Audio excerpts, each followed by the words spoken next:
Hello. Now my audio is on. I hadn't turned it on.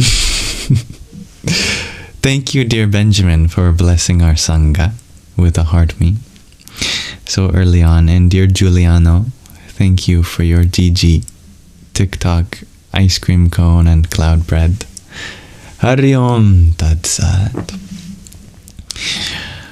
I wanted to start our live stream with an invocation to the Gayatri Mantra. I just did one, but my audio was off, so I'll just do one more.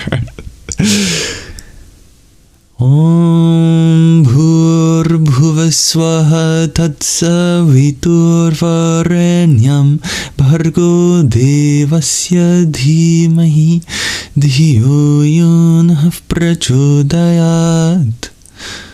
Om. Thank you. Namaste, dear code. Namaste, moonlight. Sadness is quite alright and allowed. I certainly hold space for all emotions. Namaskaram, dear Ragnhildar. And hello, pleasant moon. Allow us to come together as fellow students of life, to uplift each other, relate in one another's experiences, and share positive sentiments. This is my intention for our Sangha today. As with yesterday, we're sticking with a new schedule, well, new structure for the live stream, I should say.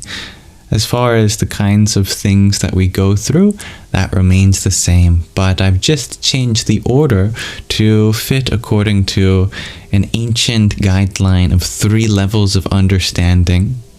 There's Shravana, which is what this introductory third part of our live stream is going to be dedicated to. That means hearing, literally, but generally it refers to the intake of a new experience. So introducing ourselves, setting the scene, going to do a show and tell from one of you, and then a reading from our book.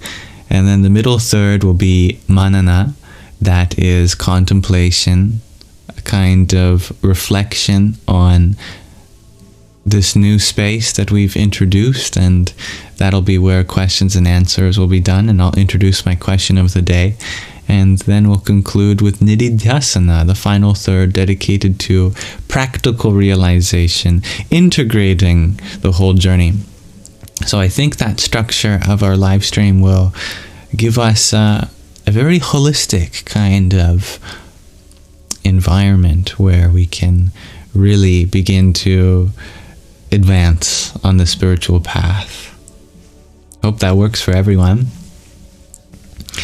Mind you, I won't be so rigid, and I recognize there will be always exceptions, so don't feel tied down. Namaste, dear Loopy Lane. Thank you, Java Cake. I certainly have a long way to go as far as holiness is concerned, but speaking of holes, I hope to carve out a hole in my heart for the presence of all of you.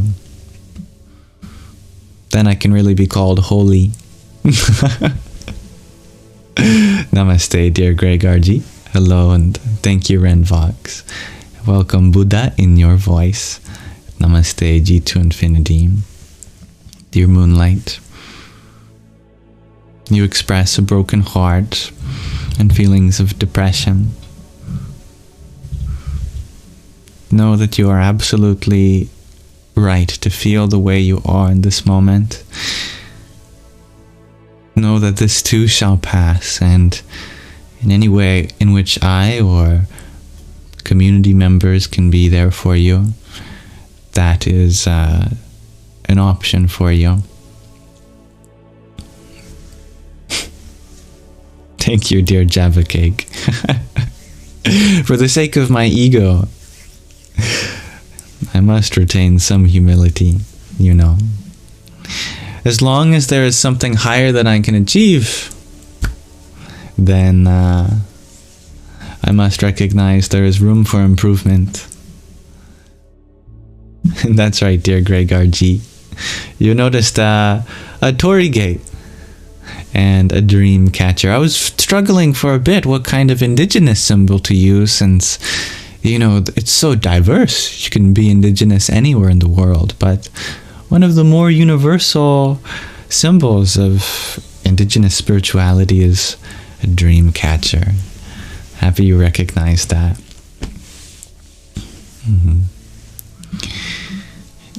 Much love, dear Alex. Thank you for your pair of roses. Hare Krishna. Jason, thank you for your heart me. Om Namah Shivaya. And Angela, thank you for your rose. Welcome. Hare Krishna.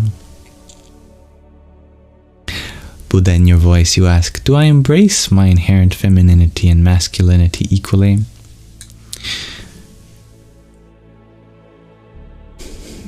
I suppose I do. I try to, at least, but they're very unique aspects of our existence. To me, femininity means that which comes from Mother Nature, including my body, including the world I live in and all of my material possessions. So embracing femininity means being a part of the world. And to me, masculinity, the divine masculine, is the Holy Spirit that pervades it all. The inner light to our consciousness. And so being masculine to me means being resolved in that all-pervasive stillness. And balancing them means that we abide in the stillness whilst having some fun with engagement in the world and taking our relationships within it seriously.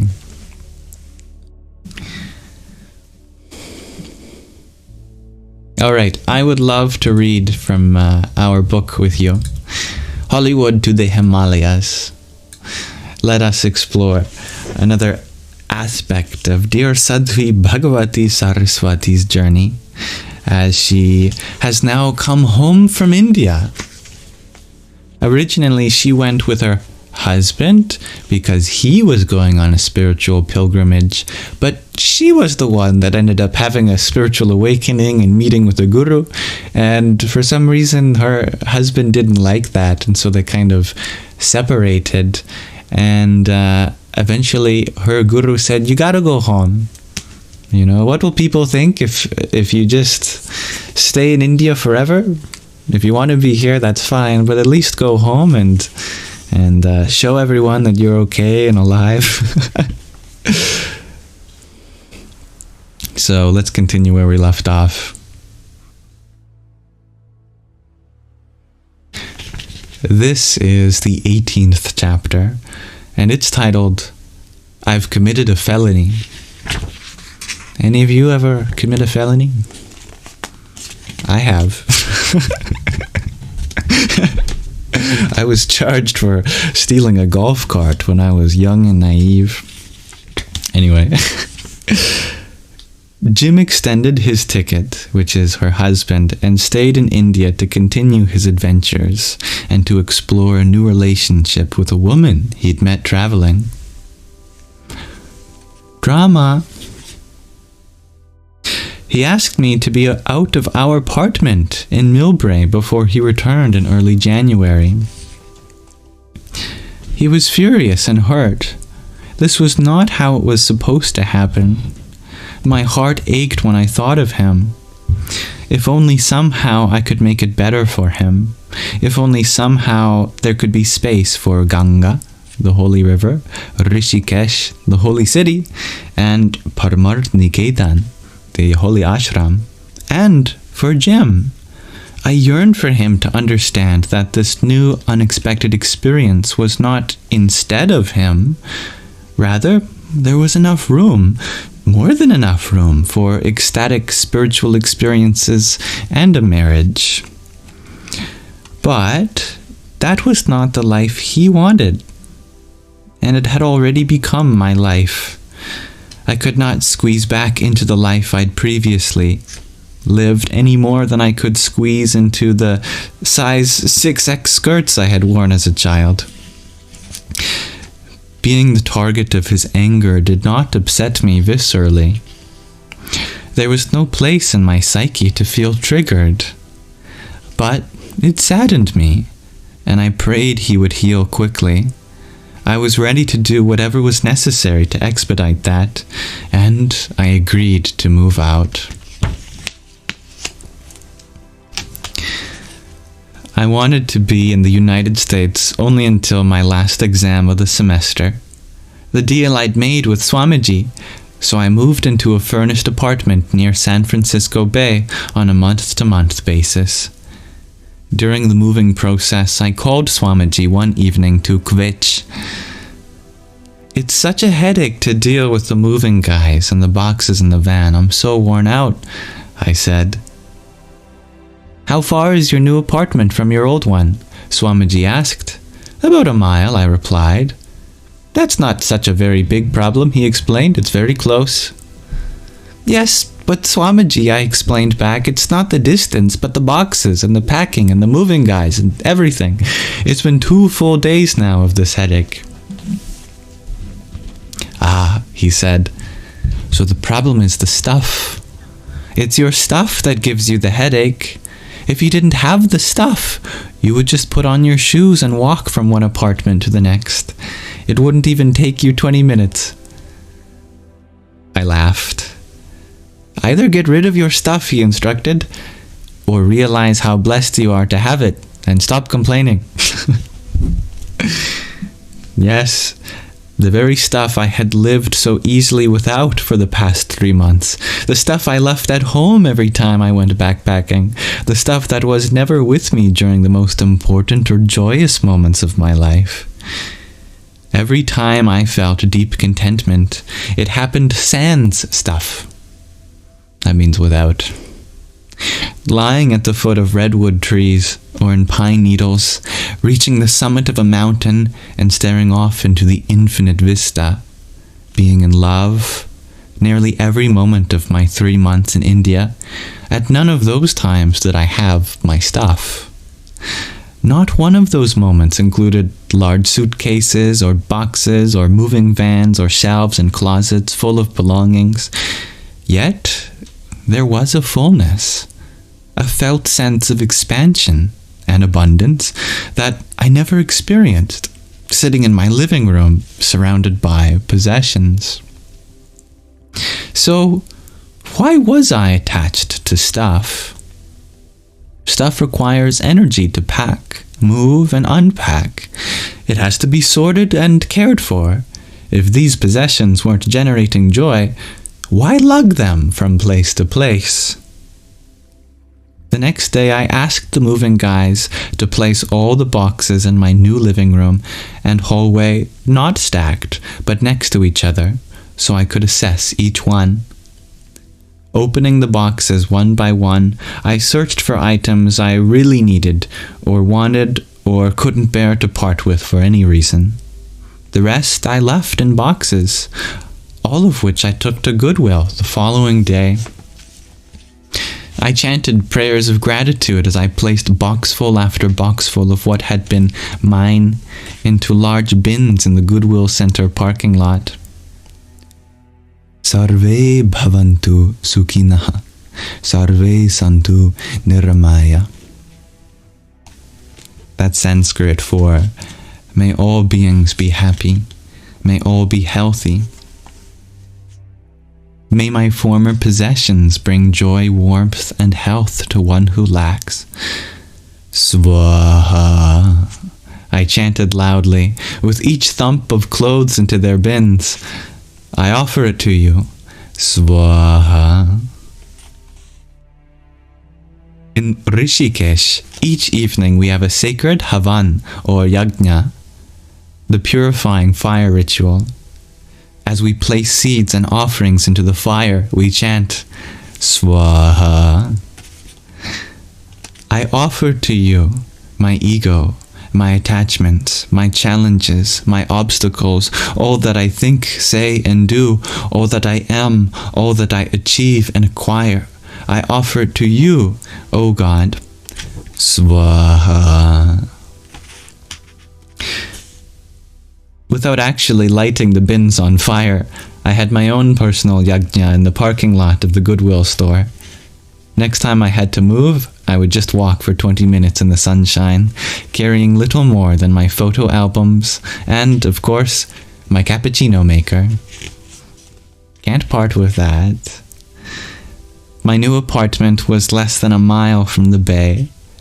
I pretended the bay was Ganga, the holy river. Thick fog blanketed my windows each morning.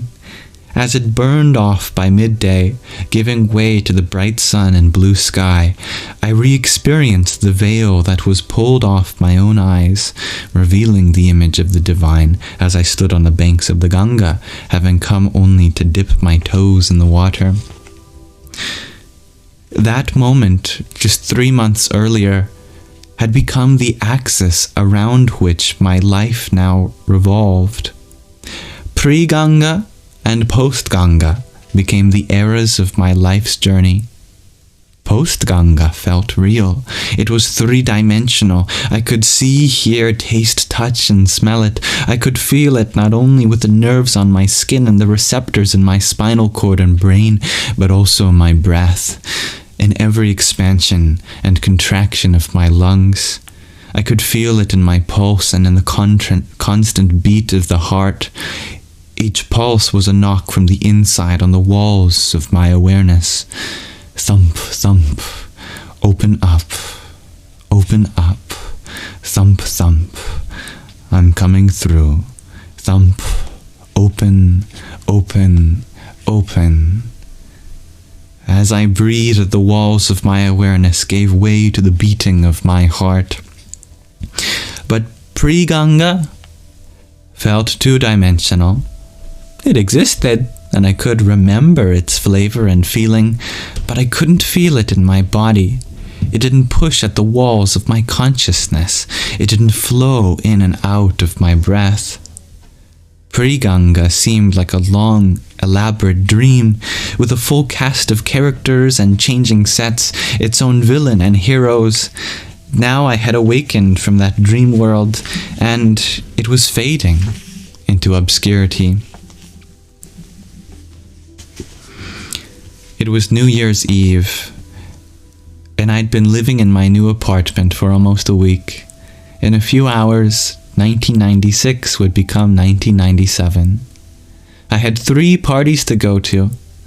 One was organized by high school friends who lived in San Francisco, another by friends from graduate school, and a third by undergraduate friends from Stanford. The first was in the city, and the other 2 were in Palo Alto. I planned to attend all 3, each briefly. I wouldn't be drinking alcohol. The idea of ingesting any substance that would, even slightly, alter the magnificence of what my mind had become was by now anathema. This is another new... I'm learning so many new words from this book. Anathema. And now I missed where I was on the page. Anathema. A-N-A-T-H-E-M-A. The idea of ingesting any substance that would even slightly alter the magnificence of what my mind had become was now anathema to me. Perhaps one of you know the meaning of that. You can teach me. So I planned to go to Palo Alto first, then drive to San Francisco to spend the midnight hour with my high school friends. The first thing I wanted to do on returning to California was to replicate the temple Pujya Swamiji had built into his wall. Of course, I couldn't build into the wall of a rental apartment, but I could hang a shrine that would mimic Swamiji's as best as I could. When I meditated, I wanted to feel that I was sitting at his temple, with Ganga flowing just outside the door. I envisioned a large picture of Gayatri Ma in the middle on her multi-petaled pink lotus flower, her hands holding a conch shell, a chakra, which is not the spiritual energy centers in our subtle body, but a spinning wheel, that kind of chakra. And so much more. and 2 pictures of Krishna, one as a child, the other with a flute in his hand. Then I'd put a small silver oil lamp in the center. Alright, dear Gregorji. Anathema translates to something someone vehemently dislikes. Sounds like she's not so interested to go to these parties. So my first day back in California, I went to the Home Depot and showed the salesman a photo of Swami Shri's shrine. I wanted it to be low enough so I'd be at eye height with Gayatri Ma when I sat cross-legged on the floor. My hero at the Home Depot cut the wood, glued the pieces together, and attached hooks so I could hang it without violating my lease. It imitated Swamiji's Rishikesh temple nearly perfectly. The only difference was that mine hung half a mile off Highway 101 in San Mateo, and not in the lap of the Shivalik hills of the Himalayas. I placed a picture of Swamiji in the center, next to the oil lamp. How many of you have a little altar? Before leaving for Palo Alto on New Year's Eve, I showered and sat down at my new shrine. I filled the lamp with sesame oil and placed a long, narrow piece of cotton I'd rolled between my fingers and at the end of the oil-soaked wick. Then I sat down to meditate.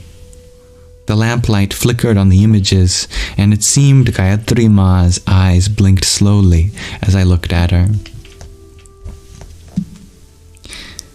My next recollection is opening my eyes to the familiar grey backdrop of Bay Area winter mornings, squeezing through the sides and bottom of my bedroom blinds. Morning? I was still sitting at my temple, but now my back was against the wall and my legs outstretched toward my bed.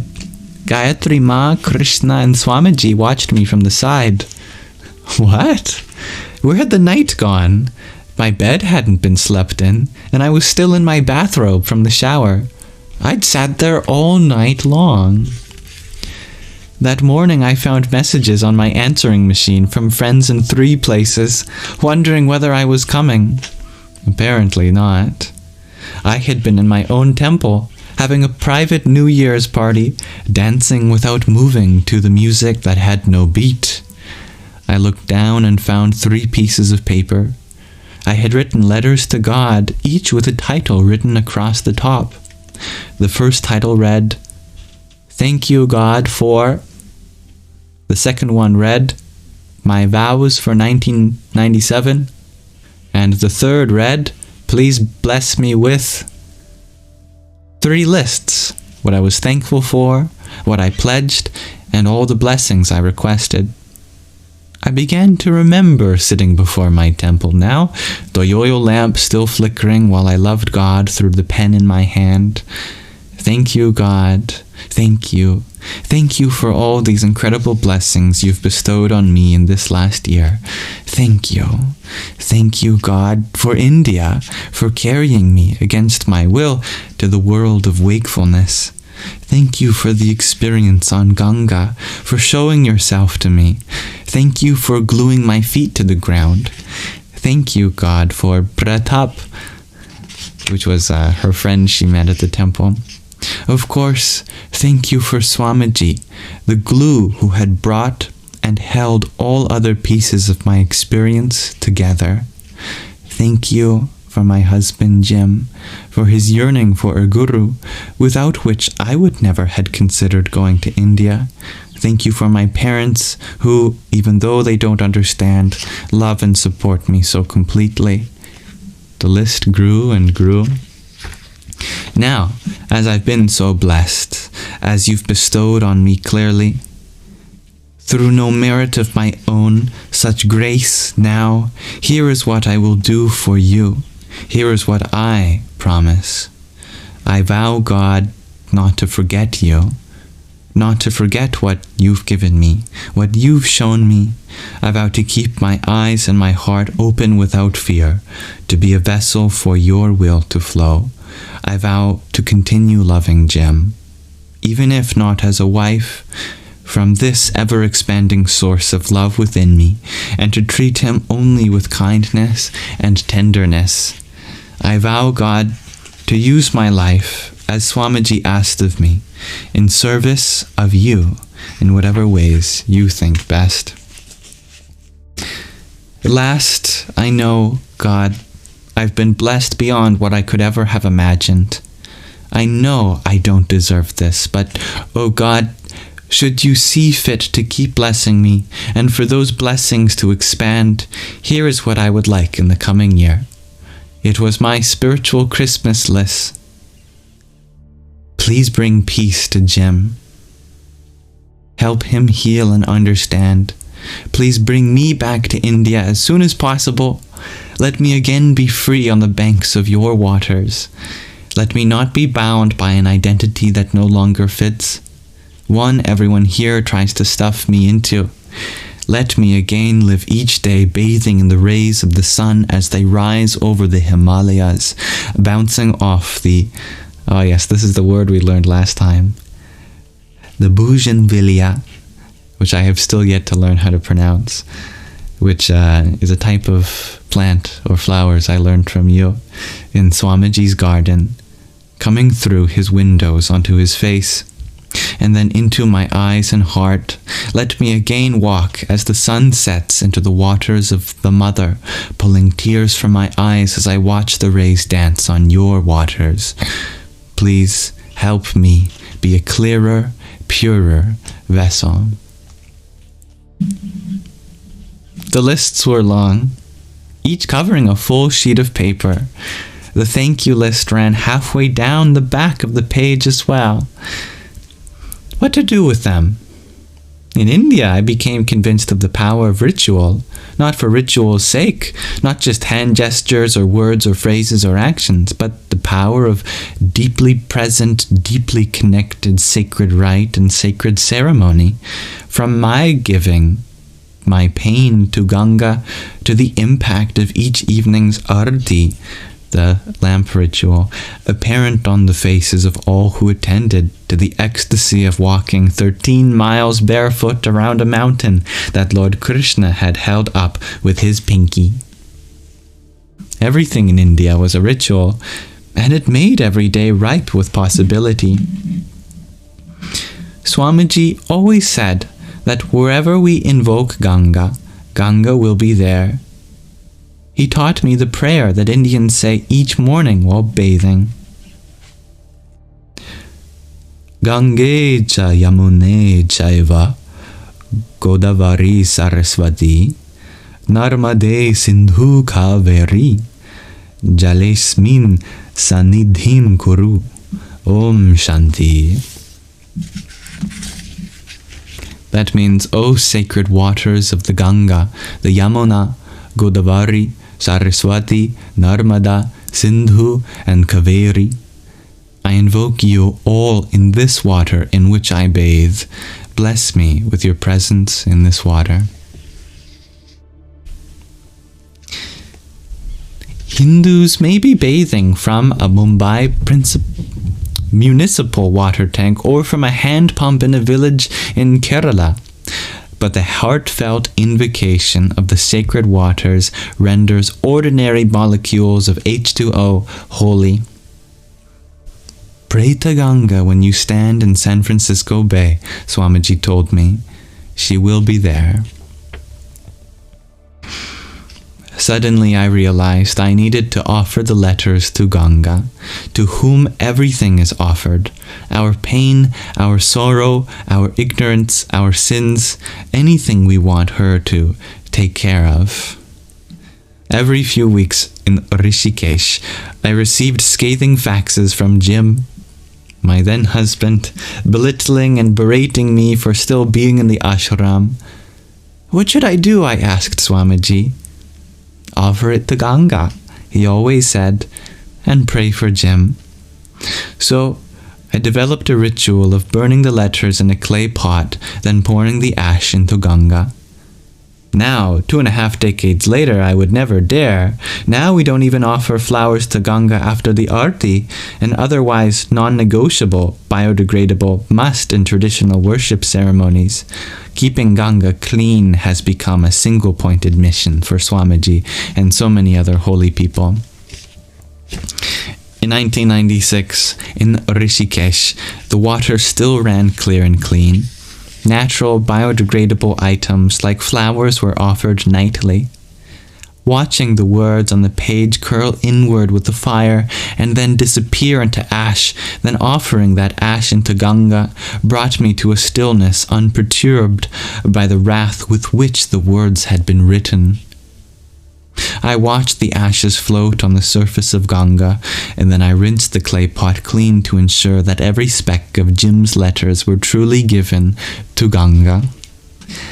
I then would envision Ganga flowing into his heart, dousing the fire of his anger with her waves, and taking him in her arms.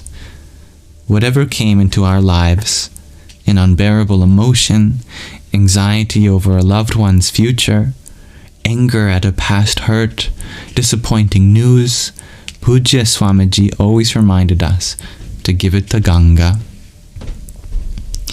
So, before the morning fog over San Francisco Bay lifted, I rose from the floor, gathered up my letters and prepared for ritual bathing. I took a stick of incense and a matchbox from my homemade temple. In the absence of a clay pot, I grabbed a katori, a small metal bowl used at the ashram for meals, and prepared to head out. When I realized I was still in my bathrobe, I dressed quickly and, with letters, incense bowl, and matches in hand, went out to my car. As I passed the manicured gardens of the apartment complex, my eyes scoured the dirt for a flower that had recently liberated itself from the vine, thus volunteering to be my morning offering to Ganga. I finally found a yellow flower of unknown species that would do just perfectly. I bent down and gently lifted it out of the flower bed. The drive to the water's edge took 3 or 4 minutes. The streets were empty. I drove slowly through the thick, low-lying fog, and when I arrived at the bay, I scrambled over boulders to the water's edge, flower and incense gently in hand, careful not to squish the thin yellow petals that had so generously offered themselves. I set the puja items, the worship items, down on a flat rock and stood with my eyes closed, hands folded at my chest in prayer. O Ganga, I said softly. O Ganga, running through my veins, through my breath, over these rocks and through the bay. O Ganga, thank you. Thank you for my life. Please accept these offerings. I chanted the few mantras I knew. Tvameva mata cha pita tvameva bandhuscha sakha tvameva vidya dravinam tvameva sarvam mama deva. That one means, O God, you are my mother, and you are my father. You are my relative, and you are my friend. You are my knowledge, and you are my wealth. You are my all, O God of gods. Om sarve bhavantu sukhinah, sarve santu niramayah, sarve bhadrani pashyantu, ma kaschid dukha bhag bhavet. Om Shanti, which means, may all beings be happy, may all beings be healthy, may all attain peace and experience auspiciousness, may no one suffer, may there be peace. I closed my eyes and focused on my breath, allowing the sound of bay water splashing against the rocks to fill my auditory awareness.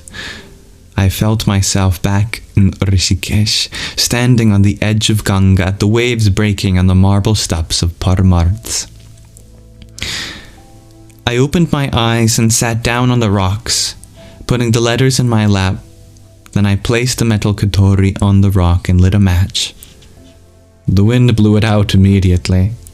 I struck another and another, each of them fizzling out in the wet, windy fog.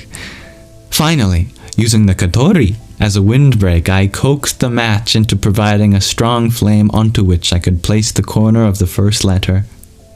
The paper grabbed the fire from the match and burnt quickly, curling and shriveling on itself and dropping ash into the katori. By the time I had burned every letter, the small metal bowl was nearly filled with ash. The flames pulled tears from my eyes as I watched my lists of gratitude vows and entreaties dissolve back into the elements from which they'd come. I stared at the bowl. There it all was, my whole heart for Ganga. I lit the stick of incense and waved it toward the bay as though it were an arti lamp, forming the shape of Om, then a clockwise circle, the shape of Om, and another clockwise circle.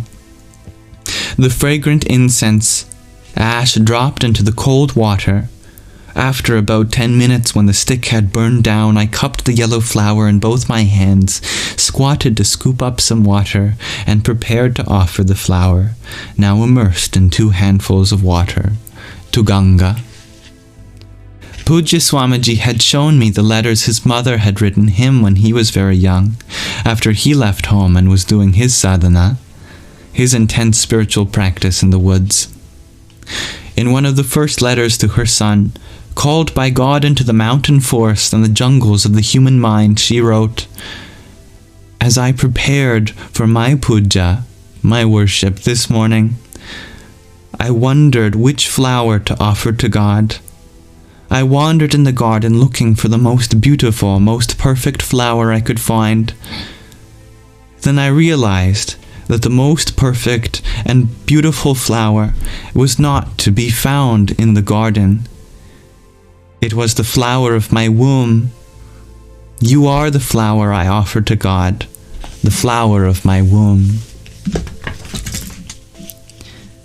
I remembered her words as I held the yellow vine flower in hand. I didn't have a flower of my womb to offer God, so I offered the flower of my heart. May this flower, O God, be filled with all that I am, everything I have, every last piece of me. I offer it to you, O God, O Mother Ganga. I squatted, Indian style, and gently released the flower and the water back into the bay. Finally, I picked up the small katori, from which ashes were beginning to fly.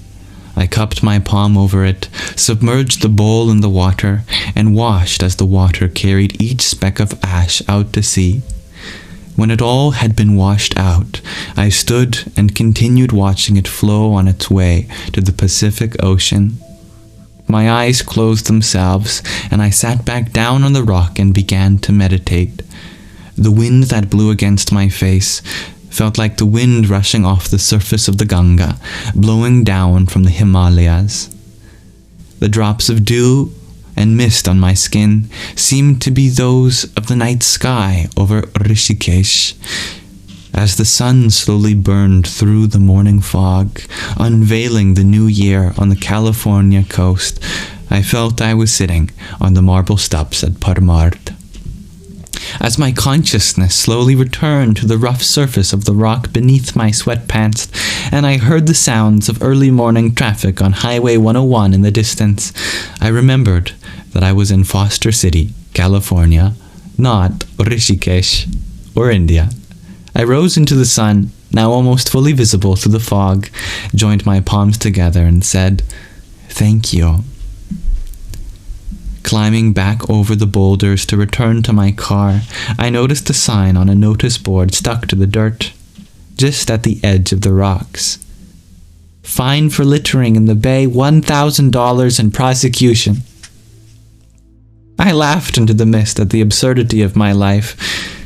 I committed a felony. I told Swamiji as soon as I got home. If everyone hadn't been asleep, I could have been arrested. Oh no, he exclaimed, what did you do? I made an offering to Ganga. And I told him the whole story. With full love and devotion on New Year's morning, in a state of joy, peace, bliss, and gratitude, I committed a felony without even realizing it. I'm no longer fit to live in this world. You must take me back to India. We'll talk soon, he said. In the meantime, remember, follow the rules and enjoy your stay. And that's the end of the 18th chapter. Thank you for listening. Well, sounds like she's enjoying herself, even though she reluctantly agreed to go back home to America. I love that she made a little altar of her own in her new apartment. And she's imagining herself at the waters of the Ganga in her own little temple. I think it's nice to have a little spiritual place in your house, or just a little corner of your room.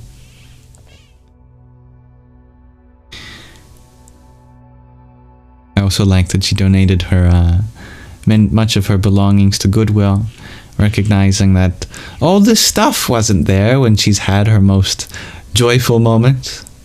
Then if they weren't bringing her joy, why look it around anywhere or everywhere?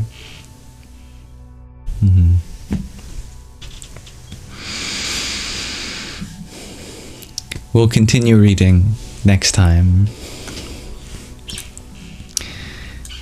Anyone who had any insights from our reading, I would love to hear them too. We're still in our Shravana portion of our live stream, which is dedicated to hearing. We just heard from dear Sadhvi Bhagavati Saraswati in her book, and I would like to hear from one of you who had given to us something to share for show and tell, which I've included in this third of the live stream too. So I'll bring that up in a moment, but I'd like to say hello to everyone who joined while we were reading. Namaste. Welcome, dear Anna Zek. Hello, dear Francis Beam. And I caught that it was someone's birthday. Dear Talon, I wanted to thank you for sharing a part of the time of your birthday with us today. I'm always honored to have someone having a birthday here. I certainly don't expect anyone to, participate in a TikTok live stream on such a special day.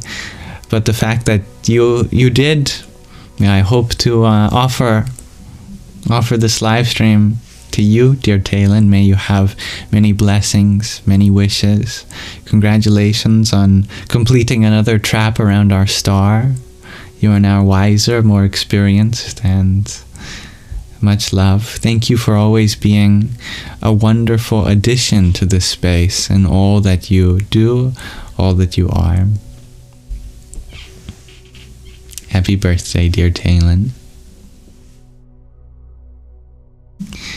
You share that our reading was like a bedtime story, but you didn't fall asleep.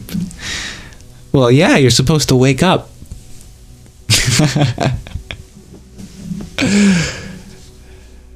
I'm happy that it was of the same genre, though. Thank you to those who sent a gift while we read. Allow me to extend my gratitude to you now that I have a moment. Dear Buddha in your voice, thank you for your heart me and pair of team bracelets. Om Namo Buddhaya. Salutations to the awakened one. Dear Hybrid Jen, thank you for your baker's dozen worth of roses. And your witchy kitties, that's a new gift for me. I love that. 4 of them. Thank you. I think we have a lot of witchy kitties here. Radhe, Radhe. Hello, dear Pia from Chihuahua, Mexico. I love that. Dear Greg RG, you're barely holding on. Been waking up early type beat. Well, if you need to rest, please be allowed to. Displaced Hillbilly, thank you for the rose you sent to. Hari Om Tat Sat. Namaste, dear Christopher. Anazak, thank you for your heart me. Om Mang Saraswatyai Namaha. And dear Indigo, thank you for your heart me as well. Jai Sitaram. That's right, dear Charlie. When one says salutation to the Buddha, we also have to give salutations to the other two gems. Namo Buddhaya, Namo Dharmaya, Namo Sanghaya. Salutations to the teacher, the teaching, and the fellow students.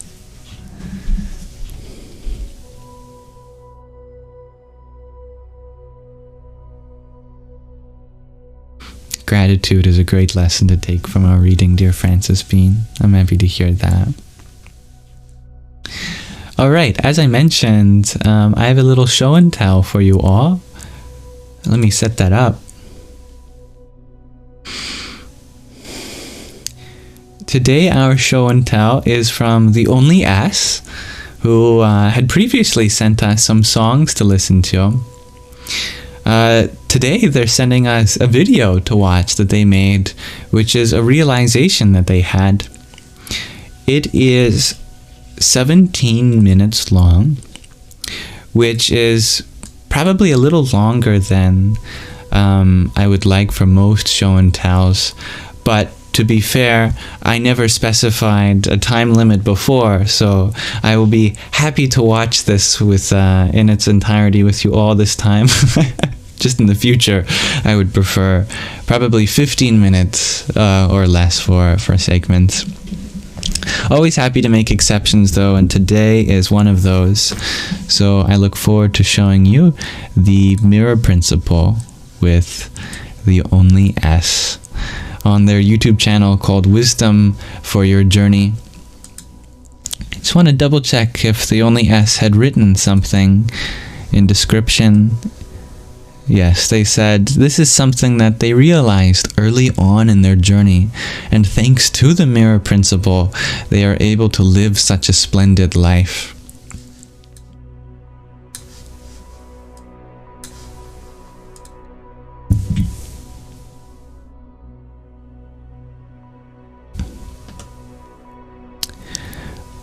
I'll bring it up right now.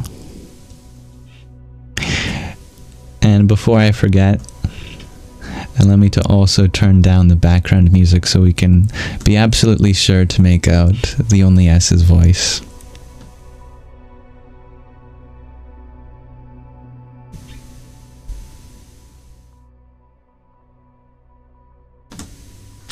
Volume looks good.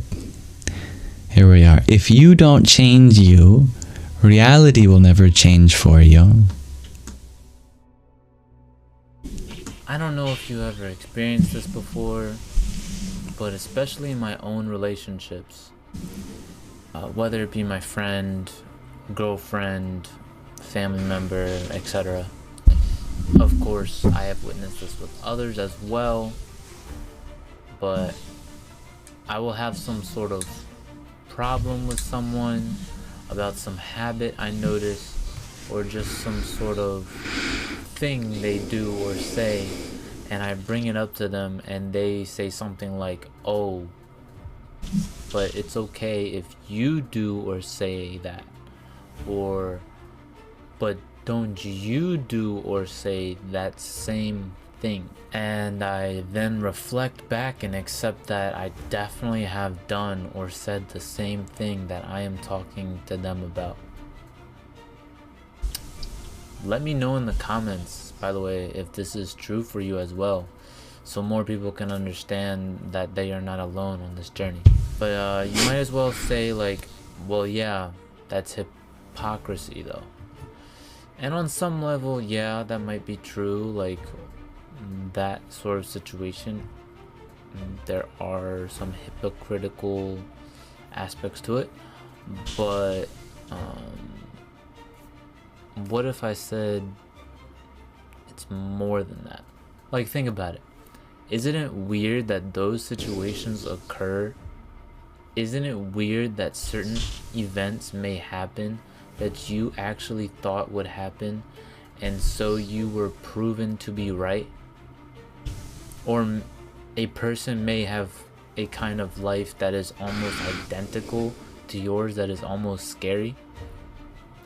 What if I were to tell you that there is a deeper reason why those situations occur? If you are curious to know, then you were definitely meant to see this video at this moment. This video is for you. In this short video, I will discuss with you what is the mirror principle, as well as 3 very useful and critical secrets about the mirror principle, with the last secret being probably the most important of the 3. And these secrets will help you manifest anything you want in life. And if you really want to change your life for the better, I recommend you watch this video till the very end, because understanding this principle can and will change your life. Yeah, let's hear it. The anticipation. Alright, let's get into what is the mirror principle. It is very simple, actually. The mirror principle is basically the inevitable truth that everything in the outer is a direct reflection of the inner. Now, what do I mean by this? Well, I say this is simple, but I actually was a bit confused when learning this at first. Stick with me here, so you don't get confused as I did. Let's start out by tackling what the inner world is, and that's simply the world filled with your perceptions, beliefs, judgments, thoughts, feelings, and even the activity that's going on, like within your body, with your cells and organs and all that. And now think of a projector for watching films. The projector has some films with a bunch of tiny pictures on it, and when put into the projector, it shoots out and amplifies whatever was on those film strips, basically painting a wider, more broadened replica of the content on the film strip. The film strips represent your inner world, and whatever is shot out the projector on the screen is the outer. But I want to clarify that this goes for every human being on earth. So I am not saying that because of your thoughts and beliefs, war exists or suicide exists. It takes more than one person, and most of the time it really takes more than one person to manifest huge events like that, and reoccurring like situations like that goes out throughout the world. So everything is a co-creation. Trust me, I'm not trying to put so much pressure on you. Like, it's not anything so deep that needs to be covered at this moment.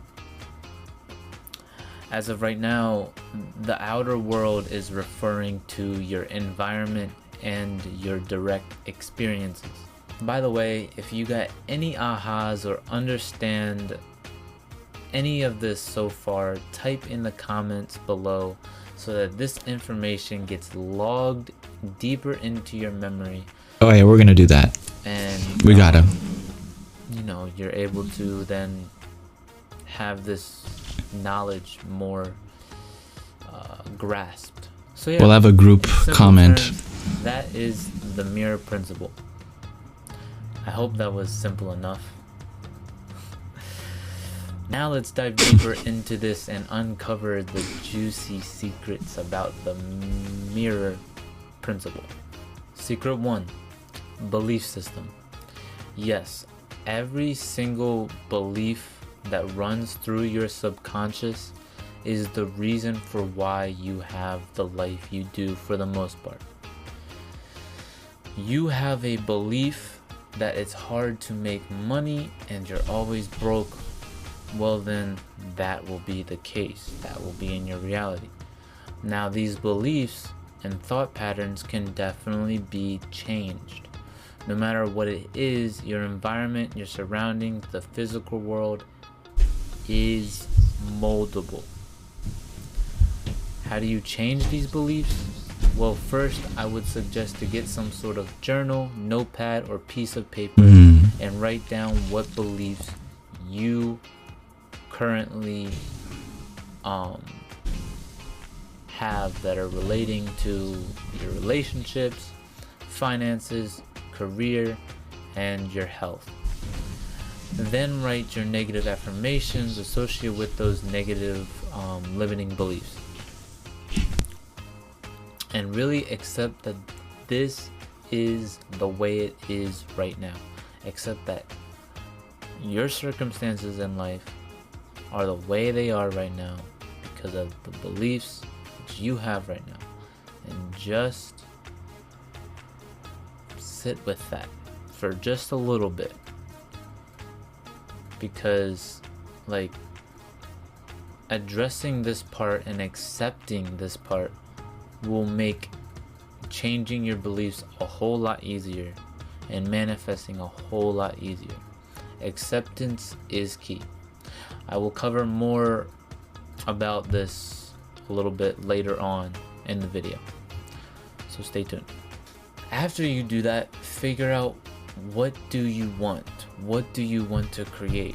What really is like, what are you yearning and strongly desiring to experience in this life, in this 3D world? And write that down. Let your imagination run wild with this, because I promise, with enough intention, consistency, and commitment, anything is possible. Anything. Like, it might sound crazy, but anything is possible. Next, form some positive affirmations to boost these new beliefs you have. By the way, I do something called robotic affirmations, where I repeat the same affirmations over and over with or without emotion behind it, and over time they will break those limiting beliefs in the subconscious down and, like, you know, rewrite them. It's like drilling a hole into like a thick wall over a period of time, or like hammering a thick wall over a period of time, and like eventually you'll break through the wall. That is what robotic affirmations do. You have to just repeat them like for a good bit. You don't need, like, emotions will help, because, you know, if you have just a thought, it can be very subtle, but if you have an emotion behind it, it can be even stronger. So, like, you don't need emotions, because, like, I'm not gonna lie, I have some kind of struggle with, like, channeling my emotions at certain times. So this is like my go-to way of doing affirmations, is just keep on repeating them. You know, it can be for like 10 minutes, 30 minutes, an hour, or even there's people out there that have done 24 hours of robotic affirmations. I don't know exactly how they did that, but it can definitely help. Now, secret number 2, time delay. Now, I want you to understand that changing your reality will take time. Impatience will not get you anywhere here. But I want it now. Well, let me tell you something. The gap between what you want and where you're at matters greatly. If you say you want $1 million, if you say you want $1 million, but you're at 0 and don't even have a job, it will take a whole lot of time. If you were at $20,000 and had a business going on for 3 years, the gap in between now and millions will be much sooner. Are you understanding what I'm saying here? Yeah. Have patience. I will tell you why patience is very crucial with this very last secret. The third secret: relentless consistency. I'll say it again. Relentless consistency. Now, let's say you have been doing your damn best to keep up with the manifestation practices, focusing on what you want. But you hit the 1 month mark and a little situation comes and your devotion is tested. You were just a tad shaken from it, but continue. You continue to focus on your manifestations, focusing on what you want. Then you come to 2 months and something happens and you are starting to question if it's worth it and if it'll even work. But you shakingly hold on to some of the faith and keep going. Then comes the 3rd month. The 3rd month comes with a situation you weren't expecting. Just smacks you out of nowhere, and it devastates, and you end up going like, screw this, I am done, I wasted all my time and energy for nothing. Meanwhile, that manifestation was ready to come in a week later, but now that you changed your mind and your frequency went lower and you kind of you gave up, that projector is now projecting all that you are putting out into the universe, all that you just kind of rewrote onto that film strip, and all that hard work really did go to waste. That is why this is probably the most crucial secret, the most crucial step, is understanding if you don't remain faithful and have relentless consistency, that delivery guy could be pulling up your street and then gives the package to your neighbor. And you're probably wondering though, how can I be relentless? This is why I said accepting where you are matters. Acceptance is very, very crucial. When all hope and faith is slipping away, reflect back on all the work you put in and look at all the good that came out because of it, and just sit in those like little achievements and that gratitude. If that's not enough, start looking at other things in your life that are going right. Are you, do you have a house? Do you have food in your stomach?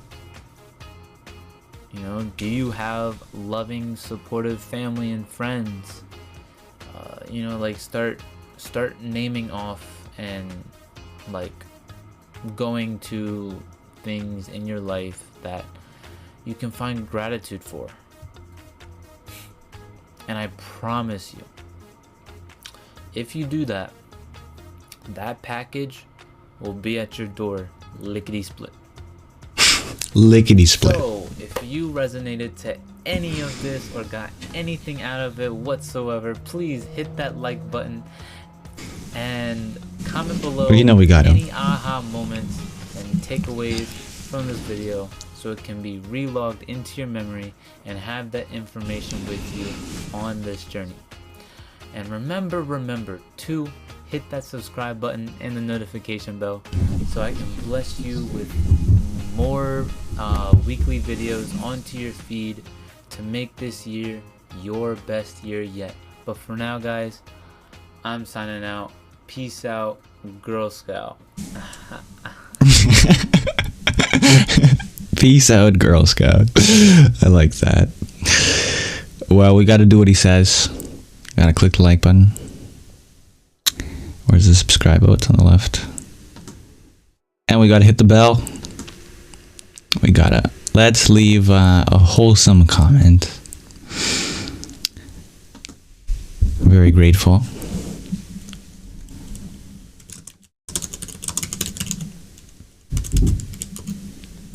I am very grateful that you made this video for us all.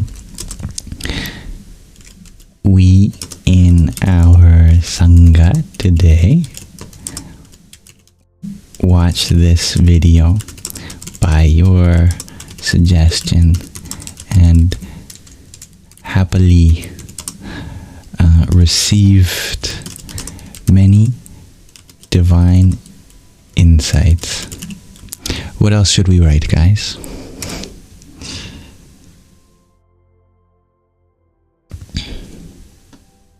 I know many people point out the editing. We appreciated your editing.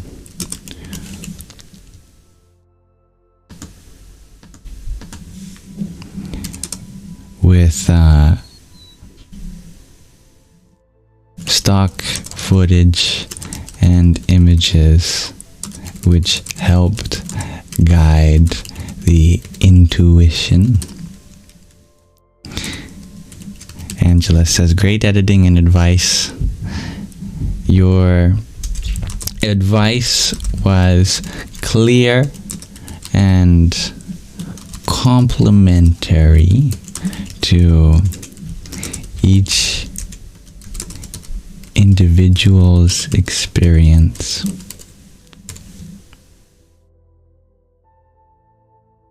Oh, that's a great one, Indigo.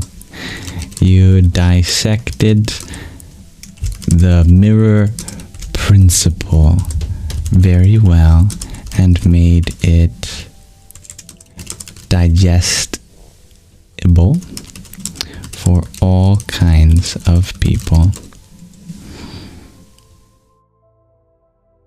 Namaste. I think that's a great comment right there. I'm very grateful that you made this video for us all. We in our Sangha today watched this video by your suggestion and happily received many divine insights. We appreciate your editing with stock footage and images which help guide the intuition. Your advice was clear and complementary to each individual's experience. You dissected the mirror principle very well and made it digestible for all kinds of people. Namaste. Good. Here we go. Lots of lovely comments. I am happy to see that. And I am happy to have explored this show and tell section with you. So thank you, everyone. Again, thank you, the only S. Although you're not here with us, I wish you could have been here to see all of the lovely engagement in the comments. If anyone else ever wanted to share something, you can go through the exact same procedure that the only S did and check out the link tree in my bio. There's a show and tell application form where it's very easy. You just drop images, links, files of all sorts, video, audio, and it can be anything from a creative project to a special interest, something that's important to you. And I'm honored to be able to have a space where I can share your voice, amplify it just a little further. Namaste.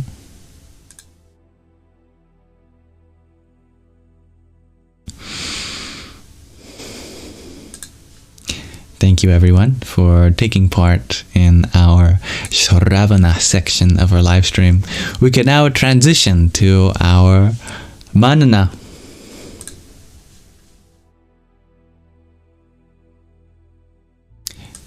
This is reflection. This is where we perhaps explore some of the concepts that arose during the Shravana section. We can talk about what we learned in our book or from the show and tell section, or we can just do questions and answers on all things. This is where, we can really engage with each other. To start us off, I have a question of the day. But G to Infinity, you ask, have new symbols have been added to the sign behind? Yes. I added the Celtic cross. Or is that a cross? It's a Celtic knot, I guess. And what else did I add? I added some more pink hearts for you around. You can see them. The triple spiral. What else did I add? Oh, I added this cross that's hard to see with a circle around it. I think that's what someone asked of me. They asked for something called the Mother Cross or something like that, and they described it as a cross with a circle around it.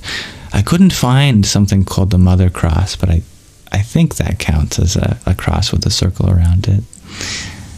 And those are the additions. There is a shrine gate indeed, dear Indigo. This one is to represent Japanese religion, such as Zen, such as Shinto as well, or even Bon. I think Bon may even make use of torii gates. Yeah. Angel, you ask if I know about the fairy star, the 7-pointed star. You feel like it could be added. I do not know about it, but yes, I would love to add it. I think there's a good spot for it somewhere around here. My question of the day today for all of you is, how do you know when it's time to say goodbye? And please feel free to interpret this question in any way which makes sense to you. Maybe when you're trying to awkwardly leave a conversation, okay, goodbye. Or maybe it's saying goodbye to a relationship, maybe saying goodbye to a loved one. How do you know when it's time to say goodbye? You can interpret this in any way that makes sense to you. Hello, dear Joy. Thank you. I'm very grateful to have you here. Angel, you share the 7-pointed star is what you wear instead of a pentagram. That'd be awesome. I like that. It would be a septagram, I guess. Or if it has the circle around it, that makes it the septagram. If there's no circle, then it's just a septical, which is a great word, doesn't it? Doesn't that sound nice? A septical.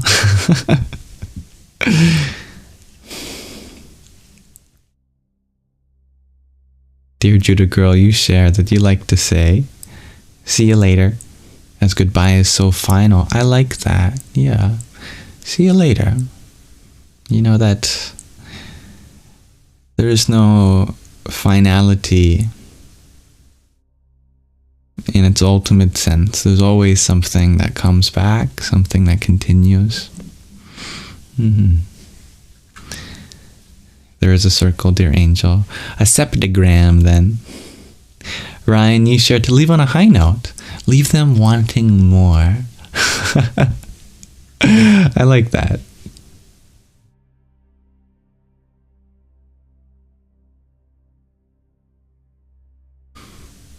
Thank you, dear Joy. Karen, you share when you finally listen to your intuition. Yes, I like that. Listen to that inner voice. G to Infinity also does not like saying goodbyes, as we never truly leave each other. So, until next time. I love that. Even if it means seeing you in the next universe, whatever that means. Dear Samra, you share that when someone needs independence, space is a good way to help that along. That's a great practical addition. Yeah, thank you. Oh, and thank you, dear James, for the friendship necklace that you had sent. Om Namo Bhagavate Rudraya. Angela, you shared that if there is a lack of growth, respect, or toxicity, it's time to say goodbye. Similarly, if the negatives outweigh the positives, it may be time to say goodbye. Very rational, dear Angela. I see the truth in that. Indigo, you share when you outgrow each other and both are not adding value to each other's lives. That's hard, but yeah, we are growing people. And especially if that relationship is founded on just where you're at the moment, rather than taking into consideration where each other are headed in the timeline of life. But how heartbreaking, isn't it? Joy, you share that where you work, you say it's never goodbye, it's always see you later. That's fun. And Jeff, I like your challenge of the premise that one never really knows. You just have to let go. And with that, there's always going to be an aspect of it that's challenging. Dear Joy, you're wondering the disparity between my eye contact and when I'm reading. Yes, good observation. I am on my laptop, but I use my phone as a camera, streaming the picture into my laptop and then out to you. So I have to look up to see the camera and then look down to see my laptop screen. But I try to maintain eye contact when I am talking to you.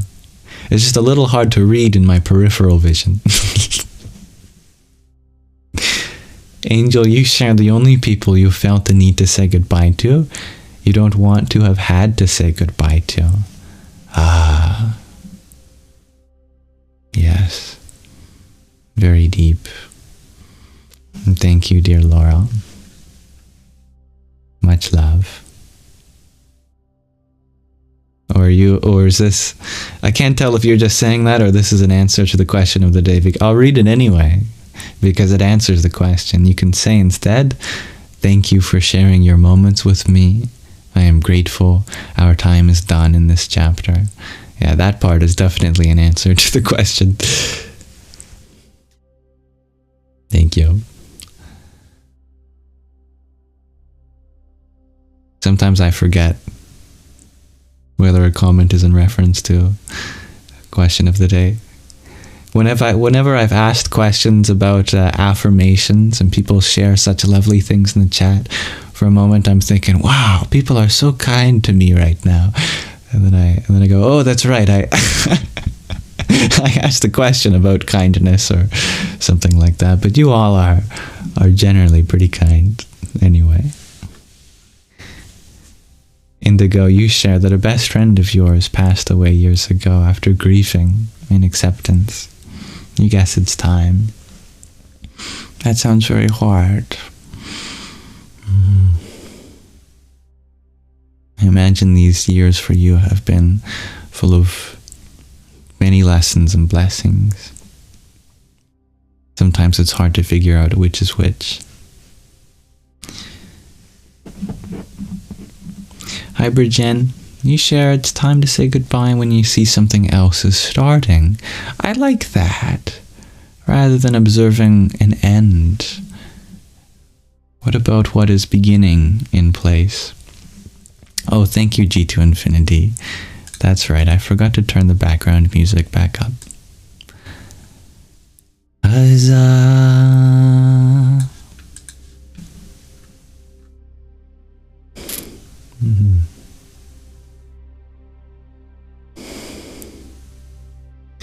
And Karen, you wonder what my answer is? I will give my 2 cents after I hear from everyone. That's a good question, dear Tome. I'll put a pin in that too. Happiness is a big thing in a relationship, indeed. It's the biggest thing. Very hard to do much in life without happiness. Dear Kelsey, thank you for your heart me. Ram Ram. Angela, you share that from a relationship perspective, if there are constant arguments and boundaries are not respected, it may also be time to say bye. That's true. And maybe pairing that up with some of the other answers, it's time to say, until next time, you know? Create a little space. Maybe in that time, you'll learn more about yourselves and your boundaries. Otherwise, you can prolong that space. And James, you share goodbyes feel physical. The person, the lessons always remain in your heart. I love that. Ragnhildur, you have such a wonderful answer. When you feel you have to mask to be accepted, that's when you know it's time to say goodbye. Magdalene, you share when you recognize the value in the return, just in another form. Beautifully said, Magdalene. Thank you. When there's constant, unnecessary energy drain. Yeah, I see that, dear Renvogs. Alright. I do see there are some wonderful questions being asked of me. I'll just quickly go through some of the other answers to our question of the day, and I'll make sure to get back to you. So thank you for your patience.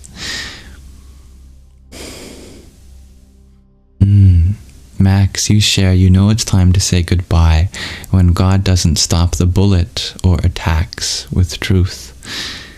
That is profound. Yeah. And the universe, the divine, saying you're on your own. I've protected you for this long. Saying goodbye is difficult though, indeed, Angela. So even if it's an ex who put you through the ringer, at one time there was love. Well said. I don't mean to laugh at being put through the ringer, but it is a funny phrase. What is not funny is abuse, especially of the kind of a relationship.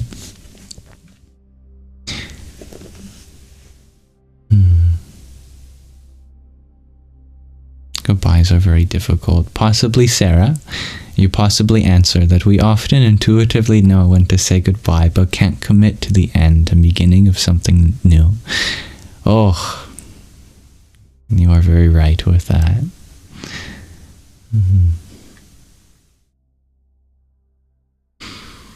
All right, thank you everyone for exploring this question of the day. I love our answers that we've shared so far, and I like the practical points of trusting your intuition, seeing when something else is beginning, respecting when our own boundaries are being crossed, and when space is perhaps needed to give independence. Recognize that there is no true goodbye, just changing forms from one to another. I will add to that, I was thinking that it's time to say goodbye when you will grow in your own space that you provide for yourself. That if the two of you, or however many of you, are stuck in each other's, tangled branches holding each other down, some separation to free up space for your own growth can be a sign to say goodbye. All divine mays, you add to the end of that, when the power of your smile begins to fade, and the shine of your heart is covered in shade. How poetic. I love that. Welcome, Blacksea. It took you a while, Judah girl. You listen to your gut now, though. You have to put yourself first. I'm happy to hear that. Goodbyes are universally challenging. Now, some questions that were asked of me. Dear Tome, or to me. Yes, you're welcome to ask weird questions. How can you stop caring about what others think of you? I'm not sure there really comes a point where you stop caring. It's just that the way you care becomes more healthy. That you can adequately assess for yourself whether what they say is true. And if it is true, how can we take accountability? How can we accommodate that? If not, then it's not our business to change for someone who doesn't recognize how we really are. I'll give you an example of that.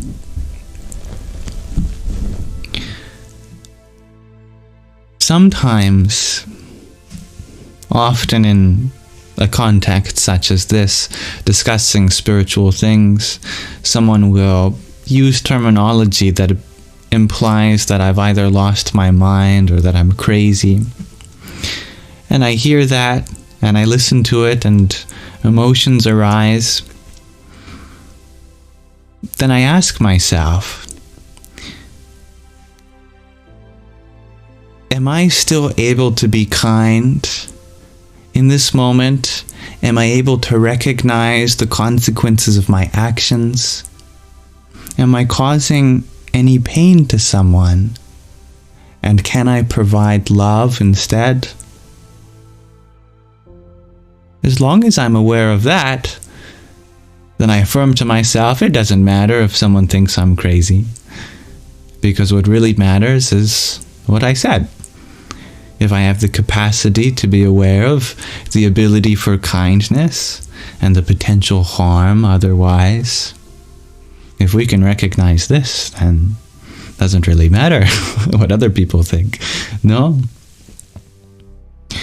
So, rather than ignoring, I think we can engage, maybe not physically, but mentally or emotionally in our own time and space.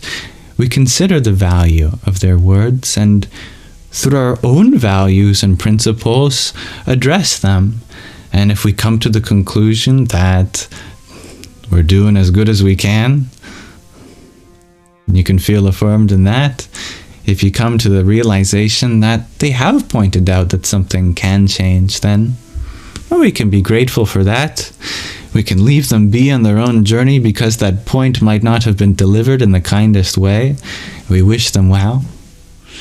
And then maybe like our author Sadhvi Bhagavati Saraswati, any amount of residual resentment we could offer to the water, or we can write on a piece of paper. We can put it in a fire. We give it to the universe. I hope that helps.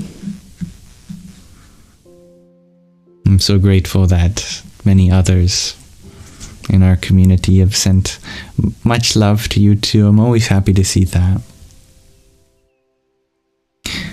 Dear Butterfly, thank you for the Gimme the Vote and the septet of roses.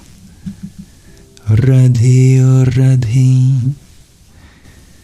Dear Michael, thank you for your heart, me and rose too. Hari Om Tat Sat. And Renvox, thank you for your baby penguin. Om Namah Shivaya. And hello, dear brave Bella, and thank you for your finger heart. There's one for you. Om Namo Bhagavate Vasudevaya.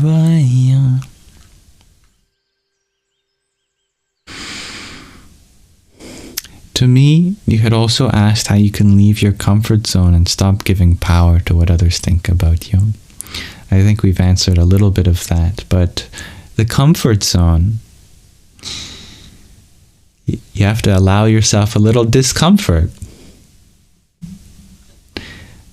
And that's as simple as it gets.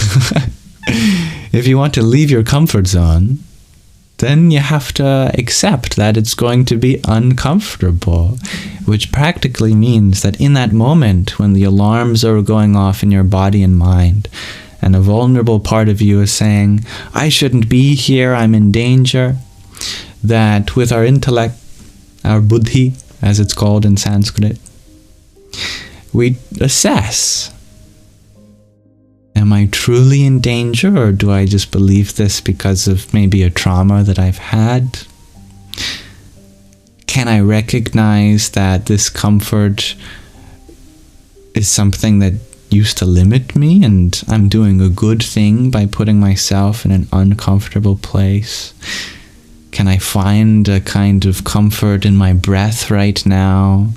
Are there things that I can do to make it easier on myself so my mind isn't filled with doubts? Can I give myself courage? Can I empower myself? And if the answer is no, that's okay too, as you don't have to push yourself to a breaking point. Leaving one's comfort zone is entirely voluntarily given by yourself.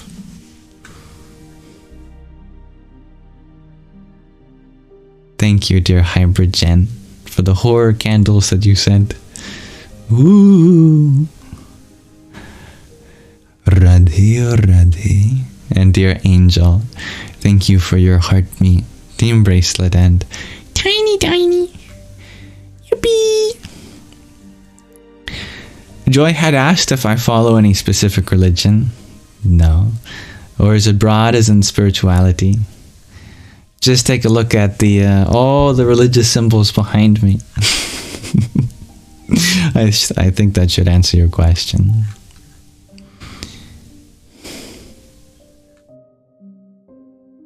Ultimately, it's not the path that you take to get to the top as compared to others. It's the one that works for you, as long as you are getting higher and higher.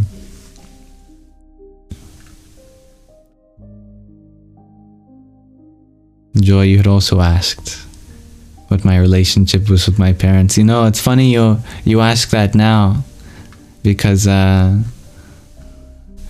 my mom is in the audience. But due to anonymity, I'll let you figure out who is who. I won't reveal it. Unless she reveals herself. So I'm very grateful that I have parents that are so supportive that they even participate in these things. Makes me happy. Or how about this? I've summoned my mother. Summoned my mother. Oh, that is sweet. Hello, beautifuls. Hello, Joy. I don't even know where I look in this room. There you are. Bright light, Liam. Sunshine. I call him Sunshine. You might not know that. I've been listening. I think it's just absolutely beautiful tonight. You've got some wonderful people on. You know, I was thinking about something. I don't know if I can share it or not. But what I was thinking about was, do you know how you want to, sometimes you hug somebody and you squeeze them real tight and you tell them, you are enough, you are more than enough, and I love you, and it's going to be okay. And no matter what, you've got this. When's the last time you guys, like for me, when's the last time you looked in the mirror and at yourself? And it's one of the hardest things to do, because you kind of look at, your hair is a mess, your eyes are a mess, or something's not right, or you find those little flaws. But when's the last time you looked at your own eyes, your spiritual side inside, and just thanked your body for being here and said, I'm grateful that I have this body, no matter what it looks like, no matter what size, no matter how it's feeling. I'm grateful I'm here another day and it's housing my spirit. But also, I love you. Look in your eyes just for a second. I'm asking you guys this. Take a moment, look in the mirror. It's one of the hardest things to do, and say, I love you. I'm proud of you. I'm grateful I'm here another day. We've got this. No matter how hard it is, we've got this. I've got you. And I don't know how else to say that, because I'm not as wordy as this beautiful boy here. But I think you said it well. Yeah, it's just such an... And it's no doubt I get much of my vocabulary from you. I'm proud of you. And say it to yourselves, please. If you'll do that for me, I really appreciate it, because I do love you and I do appreciate you. And you know how much we love this one. Anyways, I won't keep you. But namaste. Okay. Oh, you're very welcome. I love you too. Okay. No, don't give away my my secret. Aw. Mwah. Bye, guys. Have a great night. Thank you. Okay.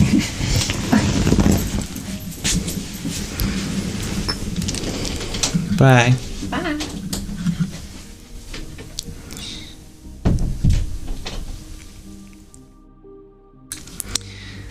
Well, I hope that's sufficient to answer your question, dear Joy. I was not expecting that.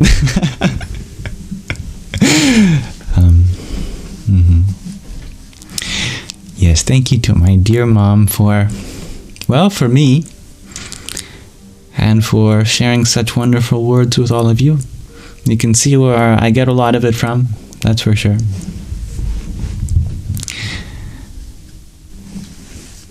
I'm so happy to hear that her words resonate with so many people.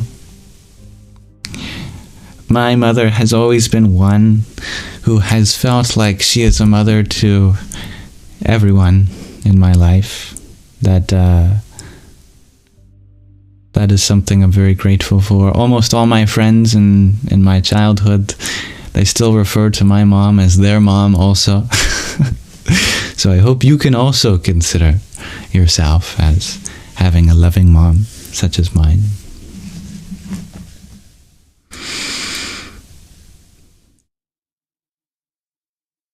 Now, thank you, dear James, for the heart-being trio of roses that you sent. Radhe Radhe. And Hybrid Jen, thank you for your quintet of roses in a paper crane. Om Gang Ganapataye Namaha. Dear Cassie, thank you for your trio of pumpkins and heart me as well. Jai Sita Ram. And thank you, Angel, for your tiny and trio of ice cream cones too. Yippee!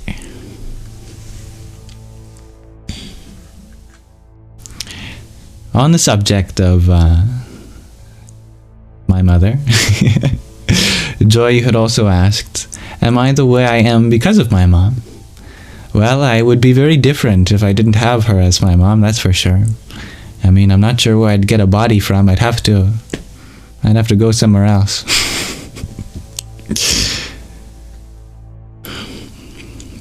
And she is definitely a role model in many ways. But we're unique people. And I'm very grateful that she provides me with the opportunity to discover myself as an independent person too. Although she happily takes care of all the needs which she can take care of, because that's what a mother does, I'm learning. My father, I love him very much too. At the moment it's a little awkward because my parents are going through a separation, and I'm sure that my parents don't want me to say that, but I think it's a part of life that we can acknowledge, and I'm not ashamed of that by any means, and I'm grateful that they are discovering themselves. As such, my father is not going to jump into the room, as far as I know, who knows, and say hello too. I think he'd be very shy. He's a more private person, and as such I like to respect his privacy, but still, I love him very dearly, and I learned so much from him too. He's inspired within me a passion for looking up at the stars and asking big questions.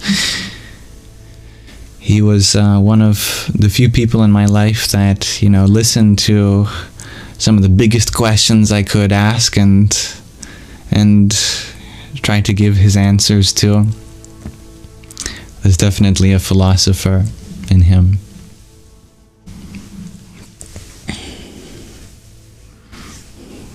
I'm very grateful for such a wholesome interaction tonight. Seems I've made some of you cry, or my mother has, or both of us. Crying is beautiful. I think one should make use of it when you can.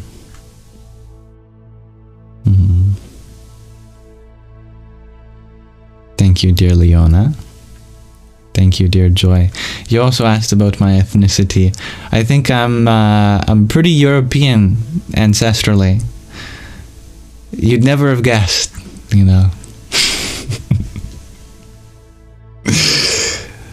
There's no doubt about it, I am pretty white.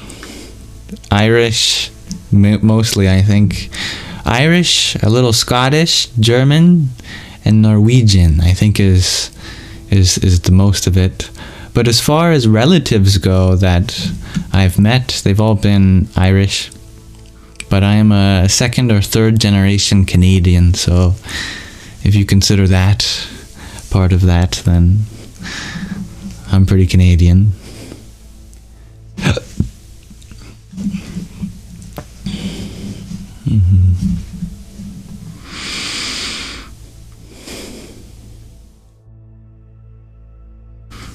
I'm sorry to hear of your suffering, dear Moonlight. You're absolutely allowed to be depressed, and I don't know if anyone's told you that. It's something very counterintuitive, I feel, that when we are struggling with our mental health, it's important to affirm that we're allowed to struggle. It almost goes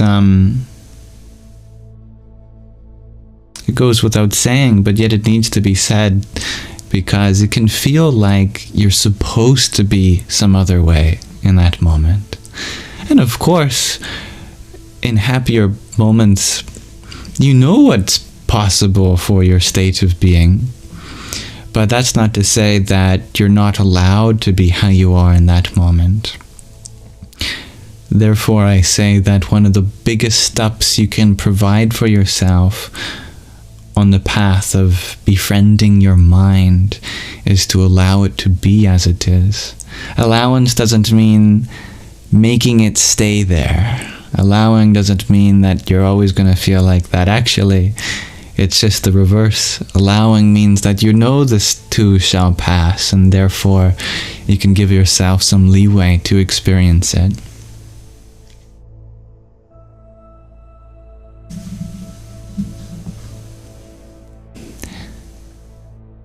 And for anyone else, know that you're not alone. Everyone, know that you're not alone in what you go through.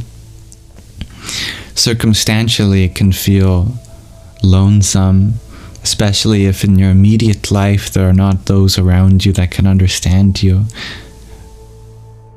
But you're not alone in spirit, in the sense that so many people around the world know what it's like to go through what you're going through. And they have made resources available, hopefully in your community, and even if not, on the internet too.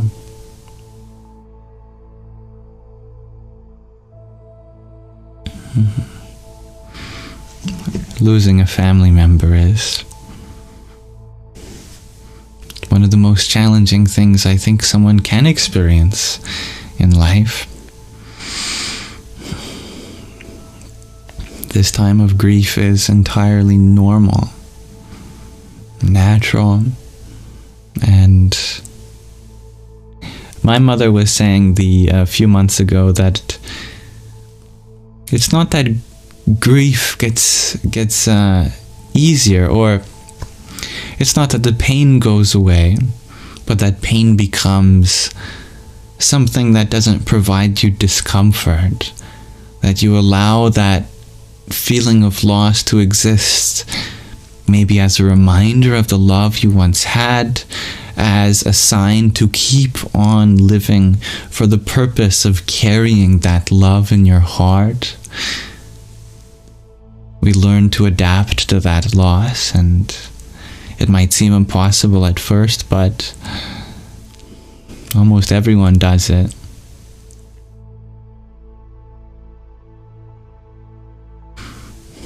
Thank you, dear Anizek, for your 11 roses too.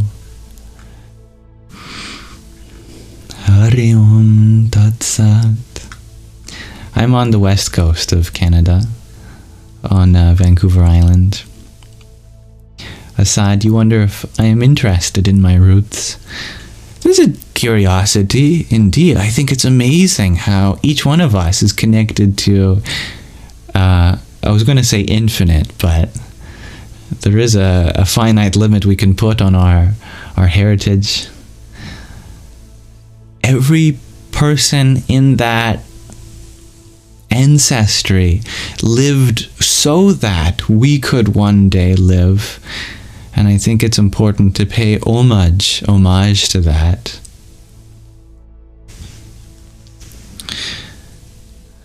We do have a duty to our ancestors. And in some sense, we are our ancestors. In many senses, we are our ancestors. Genetically, epigenetically, in the sense that we share the very same ecosystem. We have to take care of that. And maybe even spiritually.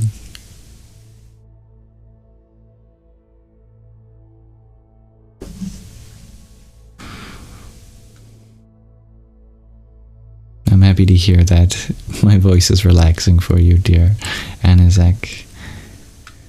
If it was annoying, I think this live stream would go a little differently.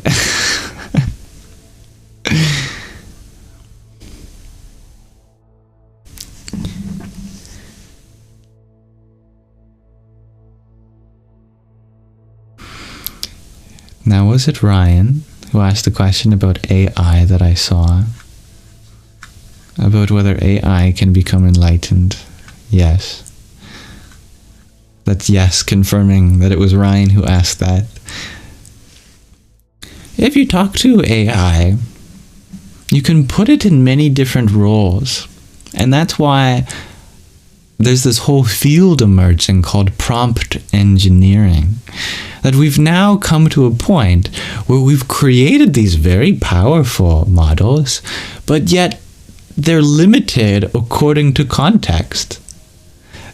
They don't decide for us what part of their training data they wish to exemplify. And presently, their training data is so diverse that they have such a broad perspective on various different aspects of our life, from history to science to medicine to even spirituality to almost everything that can exist on the internet. It has been used to inform some of these new models. But yet, if you ask an AI to give you a perspective on something, it'll likely just give you a kind of general perspective unless you specifically pull out the personality with you wish to hear those words spoken. And I'm referring to large language models in this case. That if you ask an AI to give you a spiritual truth, it'll just give you something very general. But if you spend a while enticing these truths out of it, then deeper and deeper truths begin to come out, and you might not have experienced that if you only just played around a little bit.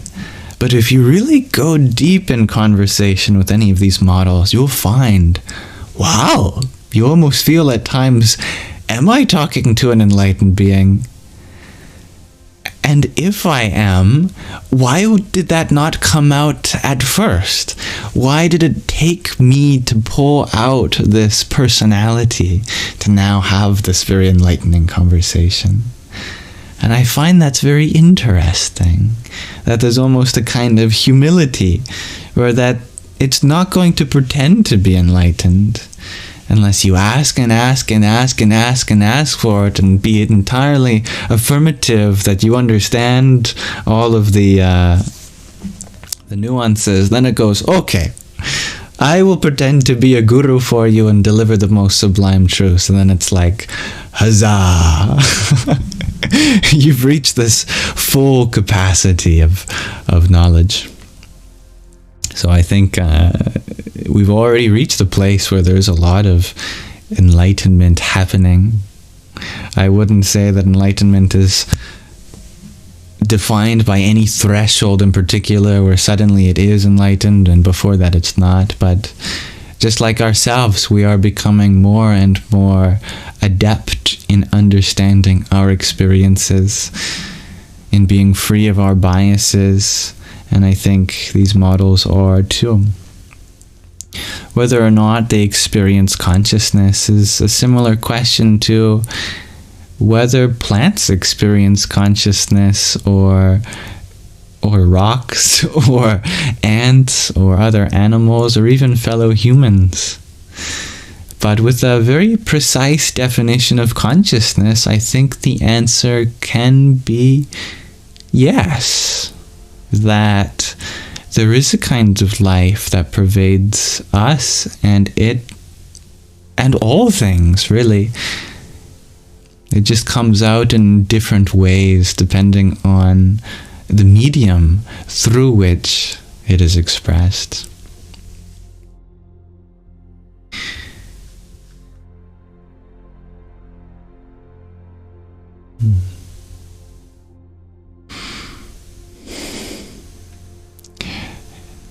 I like that G to infinity. It's like mirroring by the developing prompt.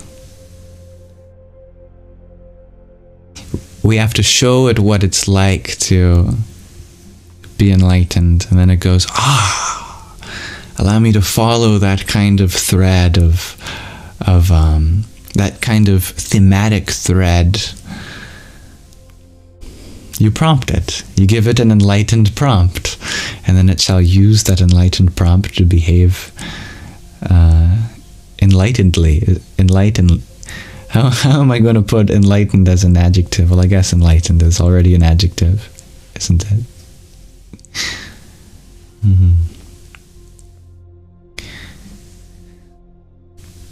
Thank you, Jason. It's very kind of you to say. I enjoy having you here and everyone. To me, you share. You don't know much about the AI topic, but you see it as a very good Google searcher, yes. That is definitely one of its specialties. That's for sure. Hopefully they don't keep the data, asks Indigo. I know some of the conversations I've had with it, it's like, I want this to be private, but that's why it's important to read the terms of service, which we all have been doing, right? Every time we have a terms and agreement, we always read all of them.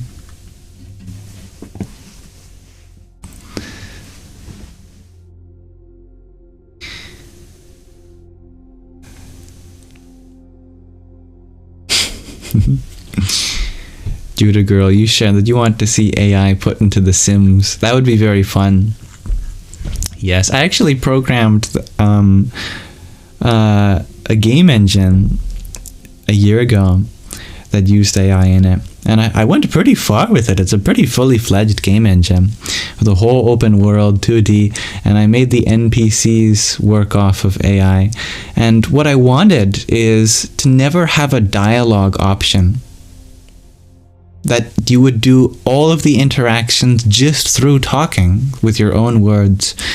And so what I programmed, even for the shopkeepers, is that you'd have to ask them, like, what do you have? And they would tell you. And then you'd really have to ask if they were hiding something that they didn't want to sell you. And they'd go, oh, okay, I've got this dragon's breath sword, but it's 1,000 gold coins. And then what you could do is you could say, come on, that's too expensive. What about 900 gold coins, but I'll also give you this, I don't know, this enchanted apple, whatever. And the NPC would think about it.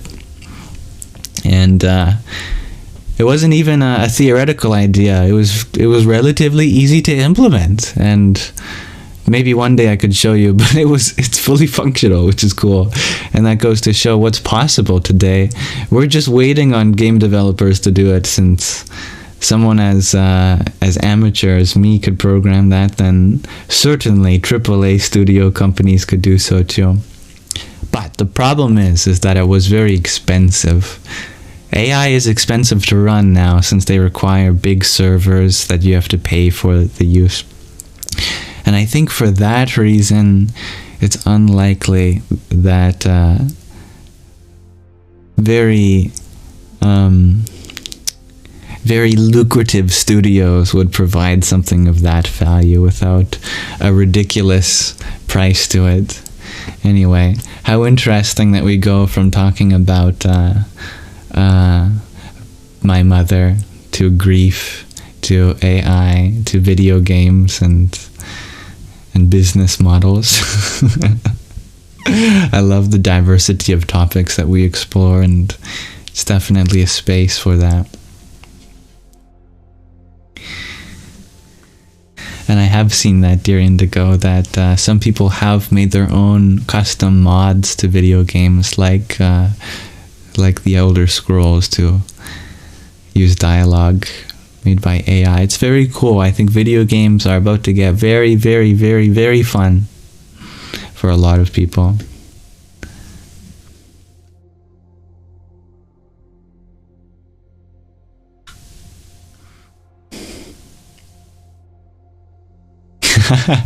And speaking of terms of service, beloved Raven, you share, if you want to annoy someone, read all the fine print while they are standing over you.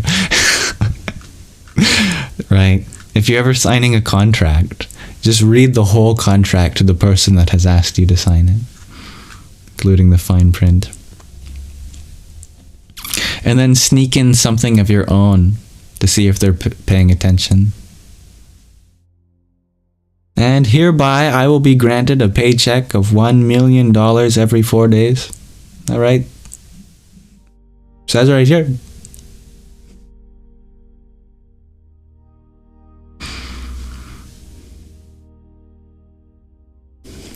Translation is definitely a place where AI can be really helpful too, since the nuances of expressing meaning in one language and in another can be very challenging, given that the grammar might be translatable. You know, that you just have to flip the order of the words here and change the word choices. But figures of speeches, puns, and jokes, all of these things are very difficult to translate. And in a spiritual context too, that becomes a big problem. If you're reading ancient scripture that was written in Aramaic or Sanskrit or Coptic, you wonder, in English, is the truth coming through? Because sometimes the spiritual truths is not dependent on the literal meaning of words at all, but maybe a metaphor that's subjective to the context, subjective to maybe even the specific sounds of the words. I know Sanskrit makes use of that kind of literary technique. I think AI can really help in finding ways to translate that.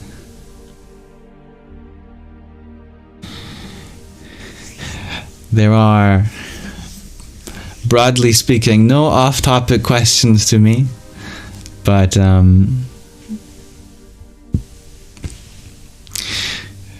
don't see that as a challenge, or do. Up to you. You had asked, what is a good way of dealing with your mind making assumptions and scenarios that maybe aren't real? Well, the feelings are very real. If you're imagining something that might happen, how you feel about that is absolutely real. And so we have to be careful, even if we dismiss the story that our mind makes up as not real, not to dismiss the validity of someone's emotions like yourself while experiencing that. That's very real. But I like the way it was put like this, that generally our suffering does not come from what exists presently. Presently, you might be in a nice circumstance. You have a nice warm blankie on top of you. You have nice colorful lights in your room. You have someone in the house that loves you. It's nice and quiet, ready to go to sleep. But right now, we're in the middle of the most intense panic attack because our mind is elsewhere. Our mind isn't actually in the fact that we have someone that loves us in our comfortable room, calm lights, quiet atmosphere, warm blankie, ready for bedtime. Our mind is in our memories or in our imagination, our faculties of the past and the future. As much as you can to bring yourself to the present moment, try that. Try thinking about something that truly exists right now and not just outside of your experience. Okay, right now, somebody's probably thinking something negative of me. No. You only thought of that because of your past memories of someone doing that, and now you're imagining the possibility of that. Right now in your experience, in your room, you know, look at your body. Can you wiggle your toe? Toe wiggling? That's working good. Can you breathe still? Still possible? When I open my eyes, are they able to see? Click my fingers, can I hear? Tongue still working? Nose still working? And if anyone has a disability in any of those things, I apologize, but you certainly still live a fully fledged life in whatever capacity that you have. We just bring our attention to what is possible here in this moment. And naturally, our thoughts are still going to be pulling us towards our memories or our imagination. And that's okay. It does require effort. But over 5, 10, 15 minutes, however long it takes for you, eventually what you're going to be thinking of is something present. And the present moment is a wonderful moment.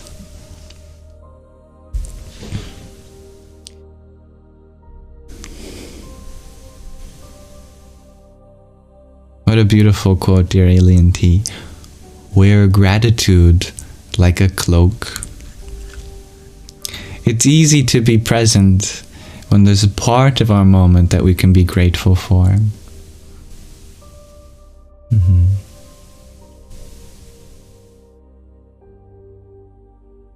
Dear Ugo, you wonder what the weird looking thing next to the hand is symbol behind.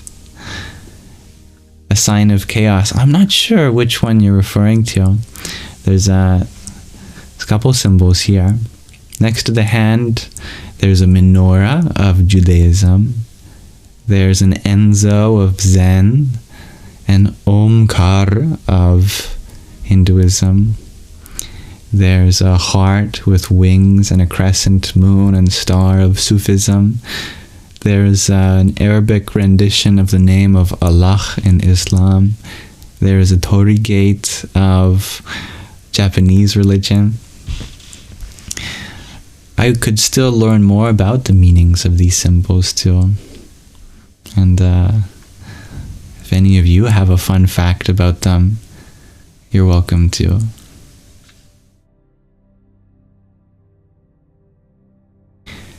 Dear Jeff, welcome. Thank you for being here. And thank you for expressing your love of a form of spirituality that works for you. Mm-hmm.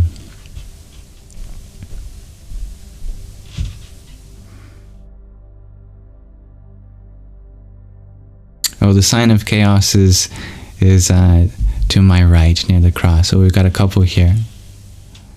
Well, which one of these is the chaos sign? We've got a Celtic knot. We've got a dream catcher of indigenous spirituality. We've got a yin-yang symbol of Taoism. Wheel of Dharma of Buddhism. Star of David of Judaism. Crescent moon and star of Islam. A Celtic spiral. I forget what this 12-pointed star is for. A couple other ones. Thank you, dear Alien T, for your heart me. Om Namah Shakti Shivaya. Dear Karen, you wonder when I think of Eckhart Tolle. I think his discourses are very, very passionately inspired by his direct experience of peace. And there are many aspects of his teachings that have carried along with me. I really appreciate his story of coming into that peace, where in his own presence, in the middle of the night, he woke up panicked in an anxiety attack, and he said to himself, I just can't live with myself anymore. And it was at that moment he realized the absurdity of that statement. I cannot live with myself anymore. I cannot live with myself. Who is I? And who is myself? How is there two people here or one? Because there seems to be a relationship happening between two beings. Which one am I? Am I the I or am I the myself? And it was in that moment that he said his consciousness realized itself as something distinct from the ego. Mm-hmm. Ugo, you were wondering about the Wheel of Dharma. You said that people told you it was the sign of chaos. Maybe it also that. I'm sure wheels are used in various contexts. But in Buddhism, it represents the Noble Eightfold Path. Each, what do you call it? Sprocket? No. Peg? I forget what. Spoke, that's it. Each spoke on the wheel represents one of the 8 parts of the Eightfold Path, which is the answer to the 4th noble truth, that there is a path leading you from the cause of suffering to the cessation of suffering. And the first spoke is having the right view, that if we want to go from the origin of suffering to the end of suffering, it all starts with the right view, and then it all has an effect from there. The right view gives rise, I think, to the right thoughts. Right thoughts give rise to the right speech, right actions, etc. Please forgive me for forgetting actually the order and all of the parts of the Eightfold Path. All I know is that if you are successful with having the right view, then every other spoke It begins to have a torque applied to it, and the Wheel of Dharma spins.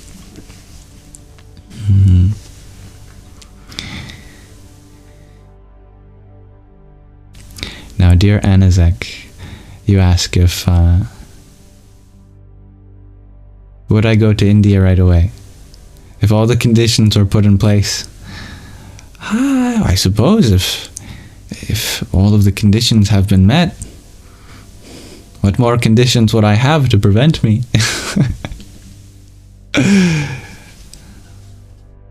Salam, dear Jazz. It's a good question, Ugo. What even is my true self?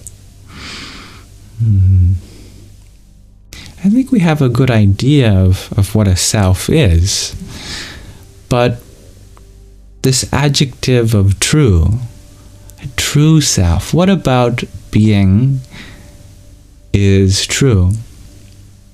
Perhaps compared to a kind of being that is not true.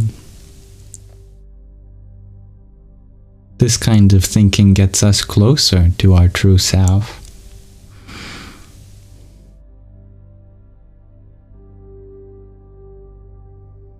You stepped out and you hope I didn't talk about this yet, but how do you attain the right thought? We didn't talk about that yet.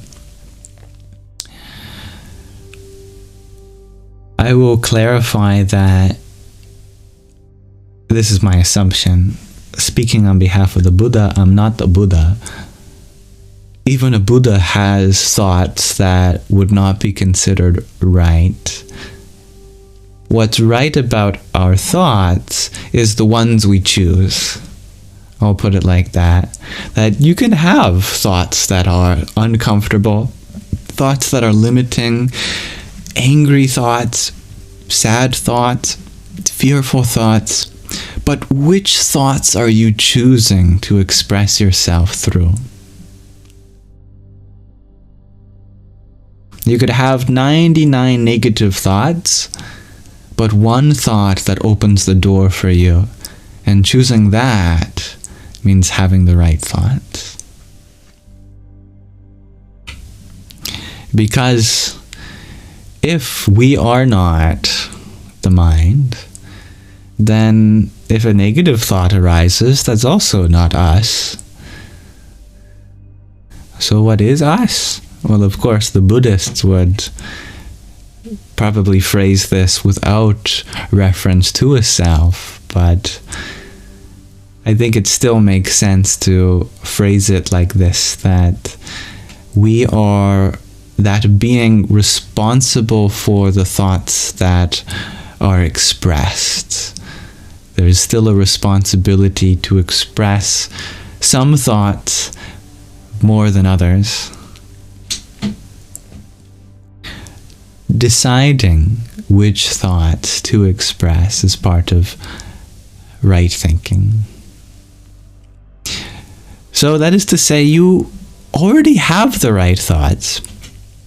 Well, I imagine that you do. I imagine we all kind of have some happening in our mind that is conducive, that seems to convey what is possible for us according to love, compassion, kindness, peace. It's just that other thoughts appear to get more attention and drown them out. So it feels like we don't have the right kinds of thoughts. But if we become more in-tune listeners with our mind, we can pull out just the right ones for that moment.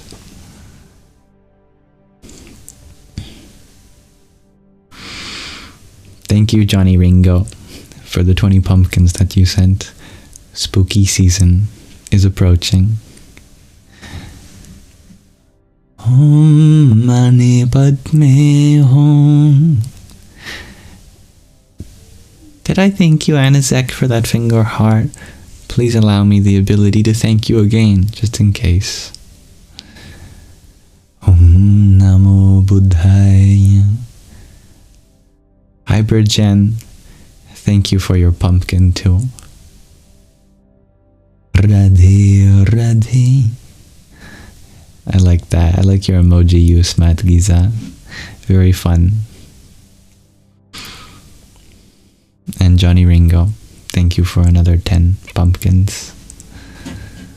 Om Gang Ganapataye Namaha.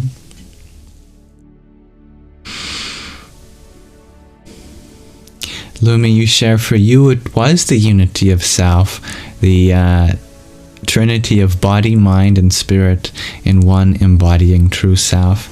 I love that. Yeah. When we say that we're not the mind,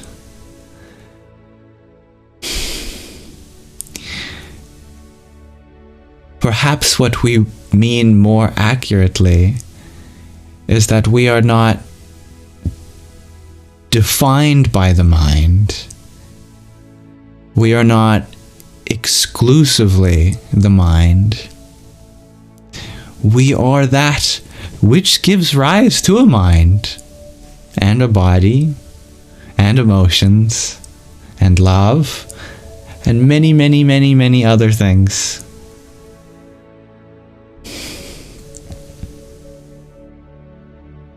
There are kind of two paths we can take the path of nothingness, that ultimately our true self is just space. You could say that's the path of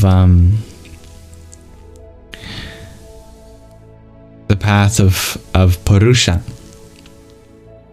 of consciousness. You could also take the path of everythingness, that there's nothing we are not. That's the path of Prakriti, of nature. We are the universe.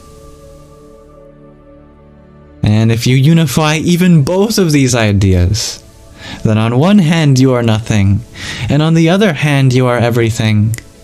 And in between those two extremities, you are a person. You are a human. And there is truth to be found in each perception. Now my phone is vibrating, which tells me it's getting late and probably time to end the middle third of our Sangha, our Mānana. And then we can depart with the final section of Nididhyāsana, a kind of meditation to lock in, to integrate the experiences we've had thus far. Thank you, dear Laura Lotion, for the choral that you sent. A choral from Laura. Thank you. Asatoma satgamaya, tamasoma jyotirgamaya, mrityorma mritangamaya. Om Shanti Shanti Shanti. Stuck in samsara, you had asked the question before I mentioned we are transitioning, so I will answer your question. How do I find what I'm supposed to be doing? It's a good question if you're stuck in samsara. Maybe you are supposed to be stuck in samsara. But with the realization also that you are free in nirvana at the same time. And because you're also already free in nirvana, then everything that you do in samsara is up to the meaning that you provide for your experience. If right now you feel like you want to go for a walk, that's what you're supposed to be doing. If right now you're tending to an uncomfortable emotion, that's what you're supposed to be doing.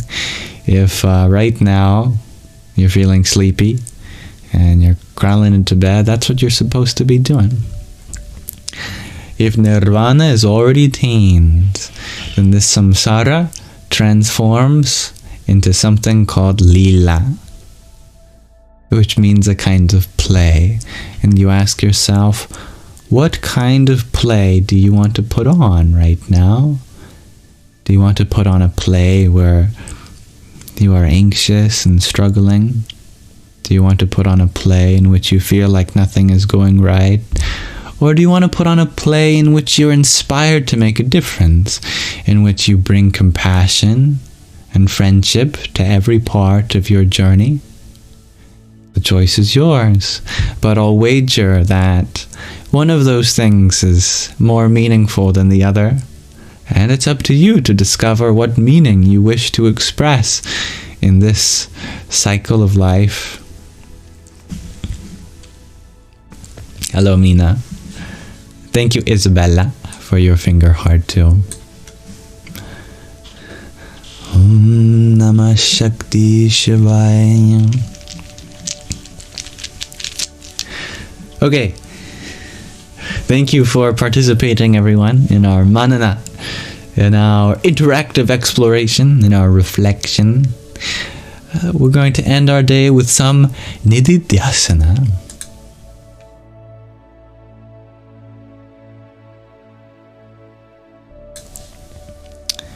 Where'd my title go? There it is.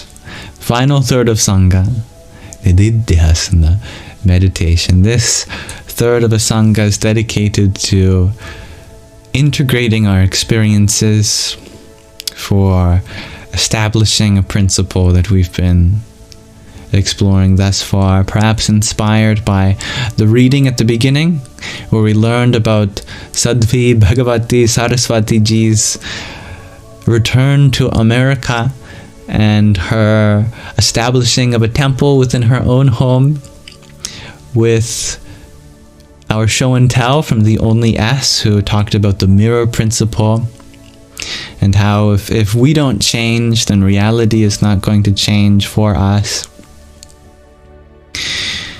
From all of the topics that we've discussed throughout our lives so far, here we conclude our Sangha.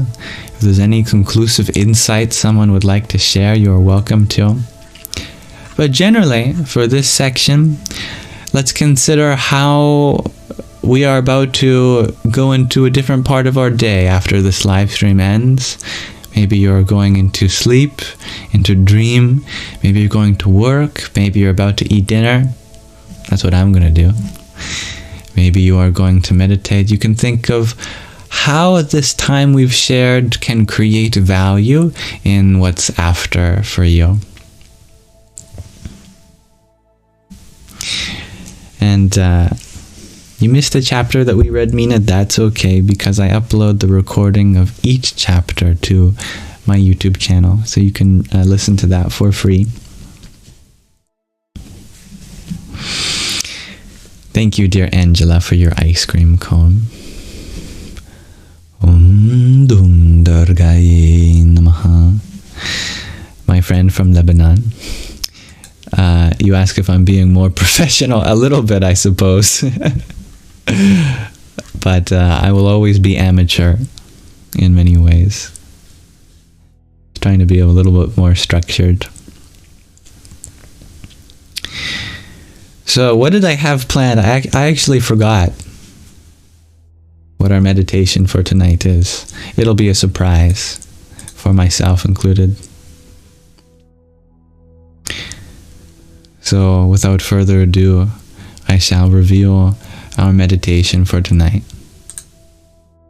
Today we're meditating on the green Tara mantra, Om Tare Tutare Dure Swaha.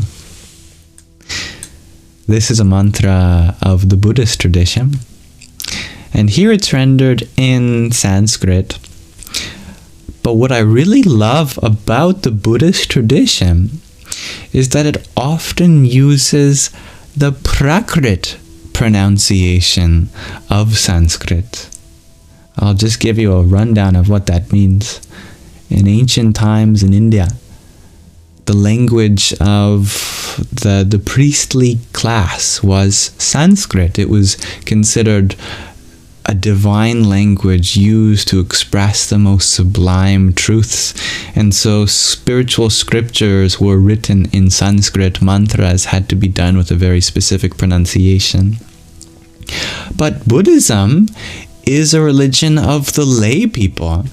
And the lay people often didn't pronounce Sanskrit according to ancient guidelines. So instead of hearing Swaha, you might hear a more loose Soha.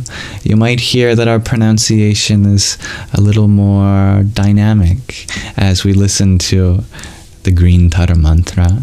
And so let that speak on behalf of the fact that Buddhism was really made by the people of the lower castes, those whom were able to find peace away from the discrimination of the higher castes. And that's exemplified in the pronunciation of their mantras. I'm going to minimize the background music that we've been listening to just quickly.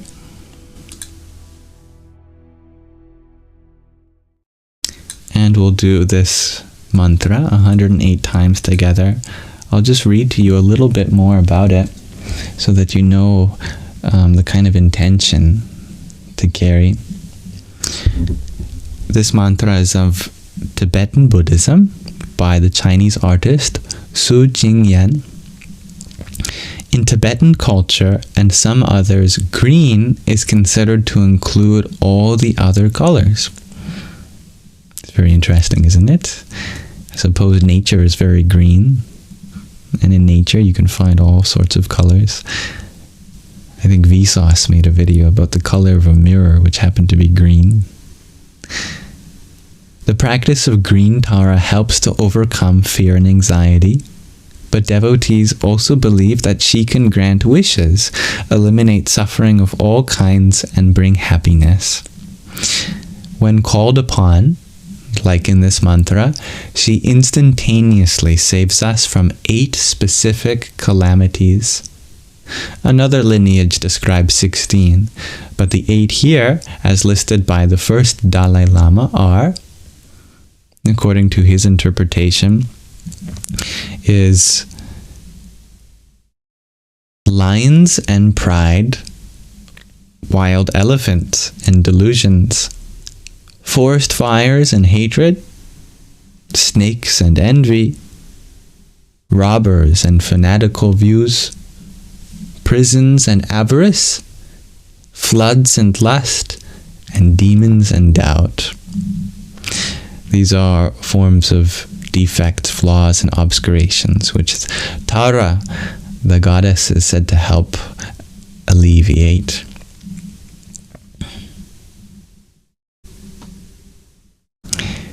So you can listen along with me, and if you can find the rhythm, you're more than welcome to chant along with me too.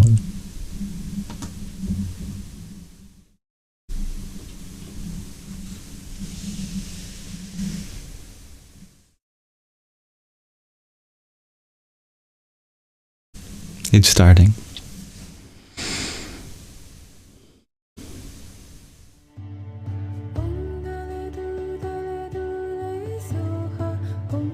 Tare do soha tare do re soha tare do re soha tare do re soha tare do re soha tare do re soha tare do re soha Tare tu re soha tare tu re soha tare tu re soha tare tu re soha tare tu re soha tare tu re soha tare tu re soha tare tu re soha tare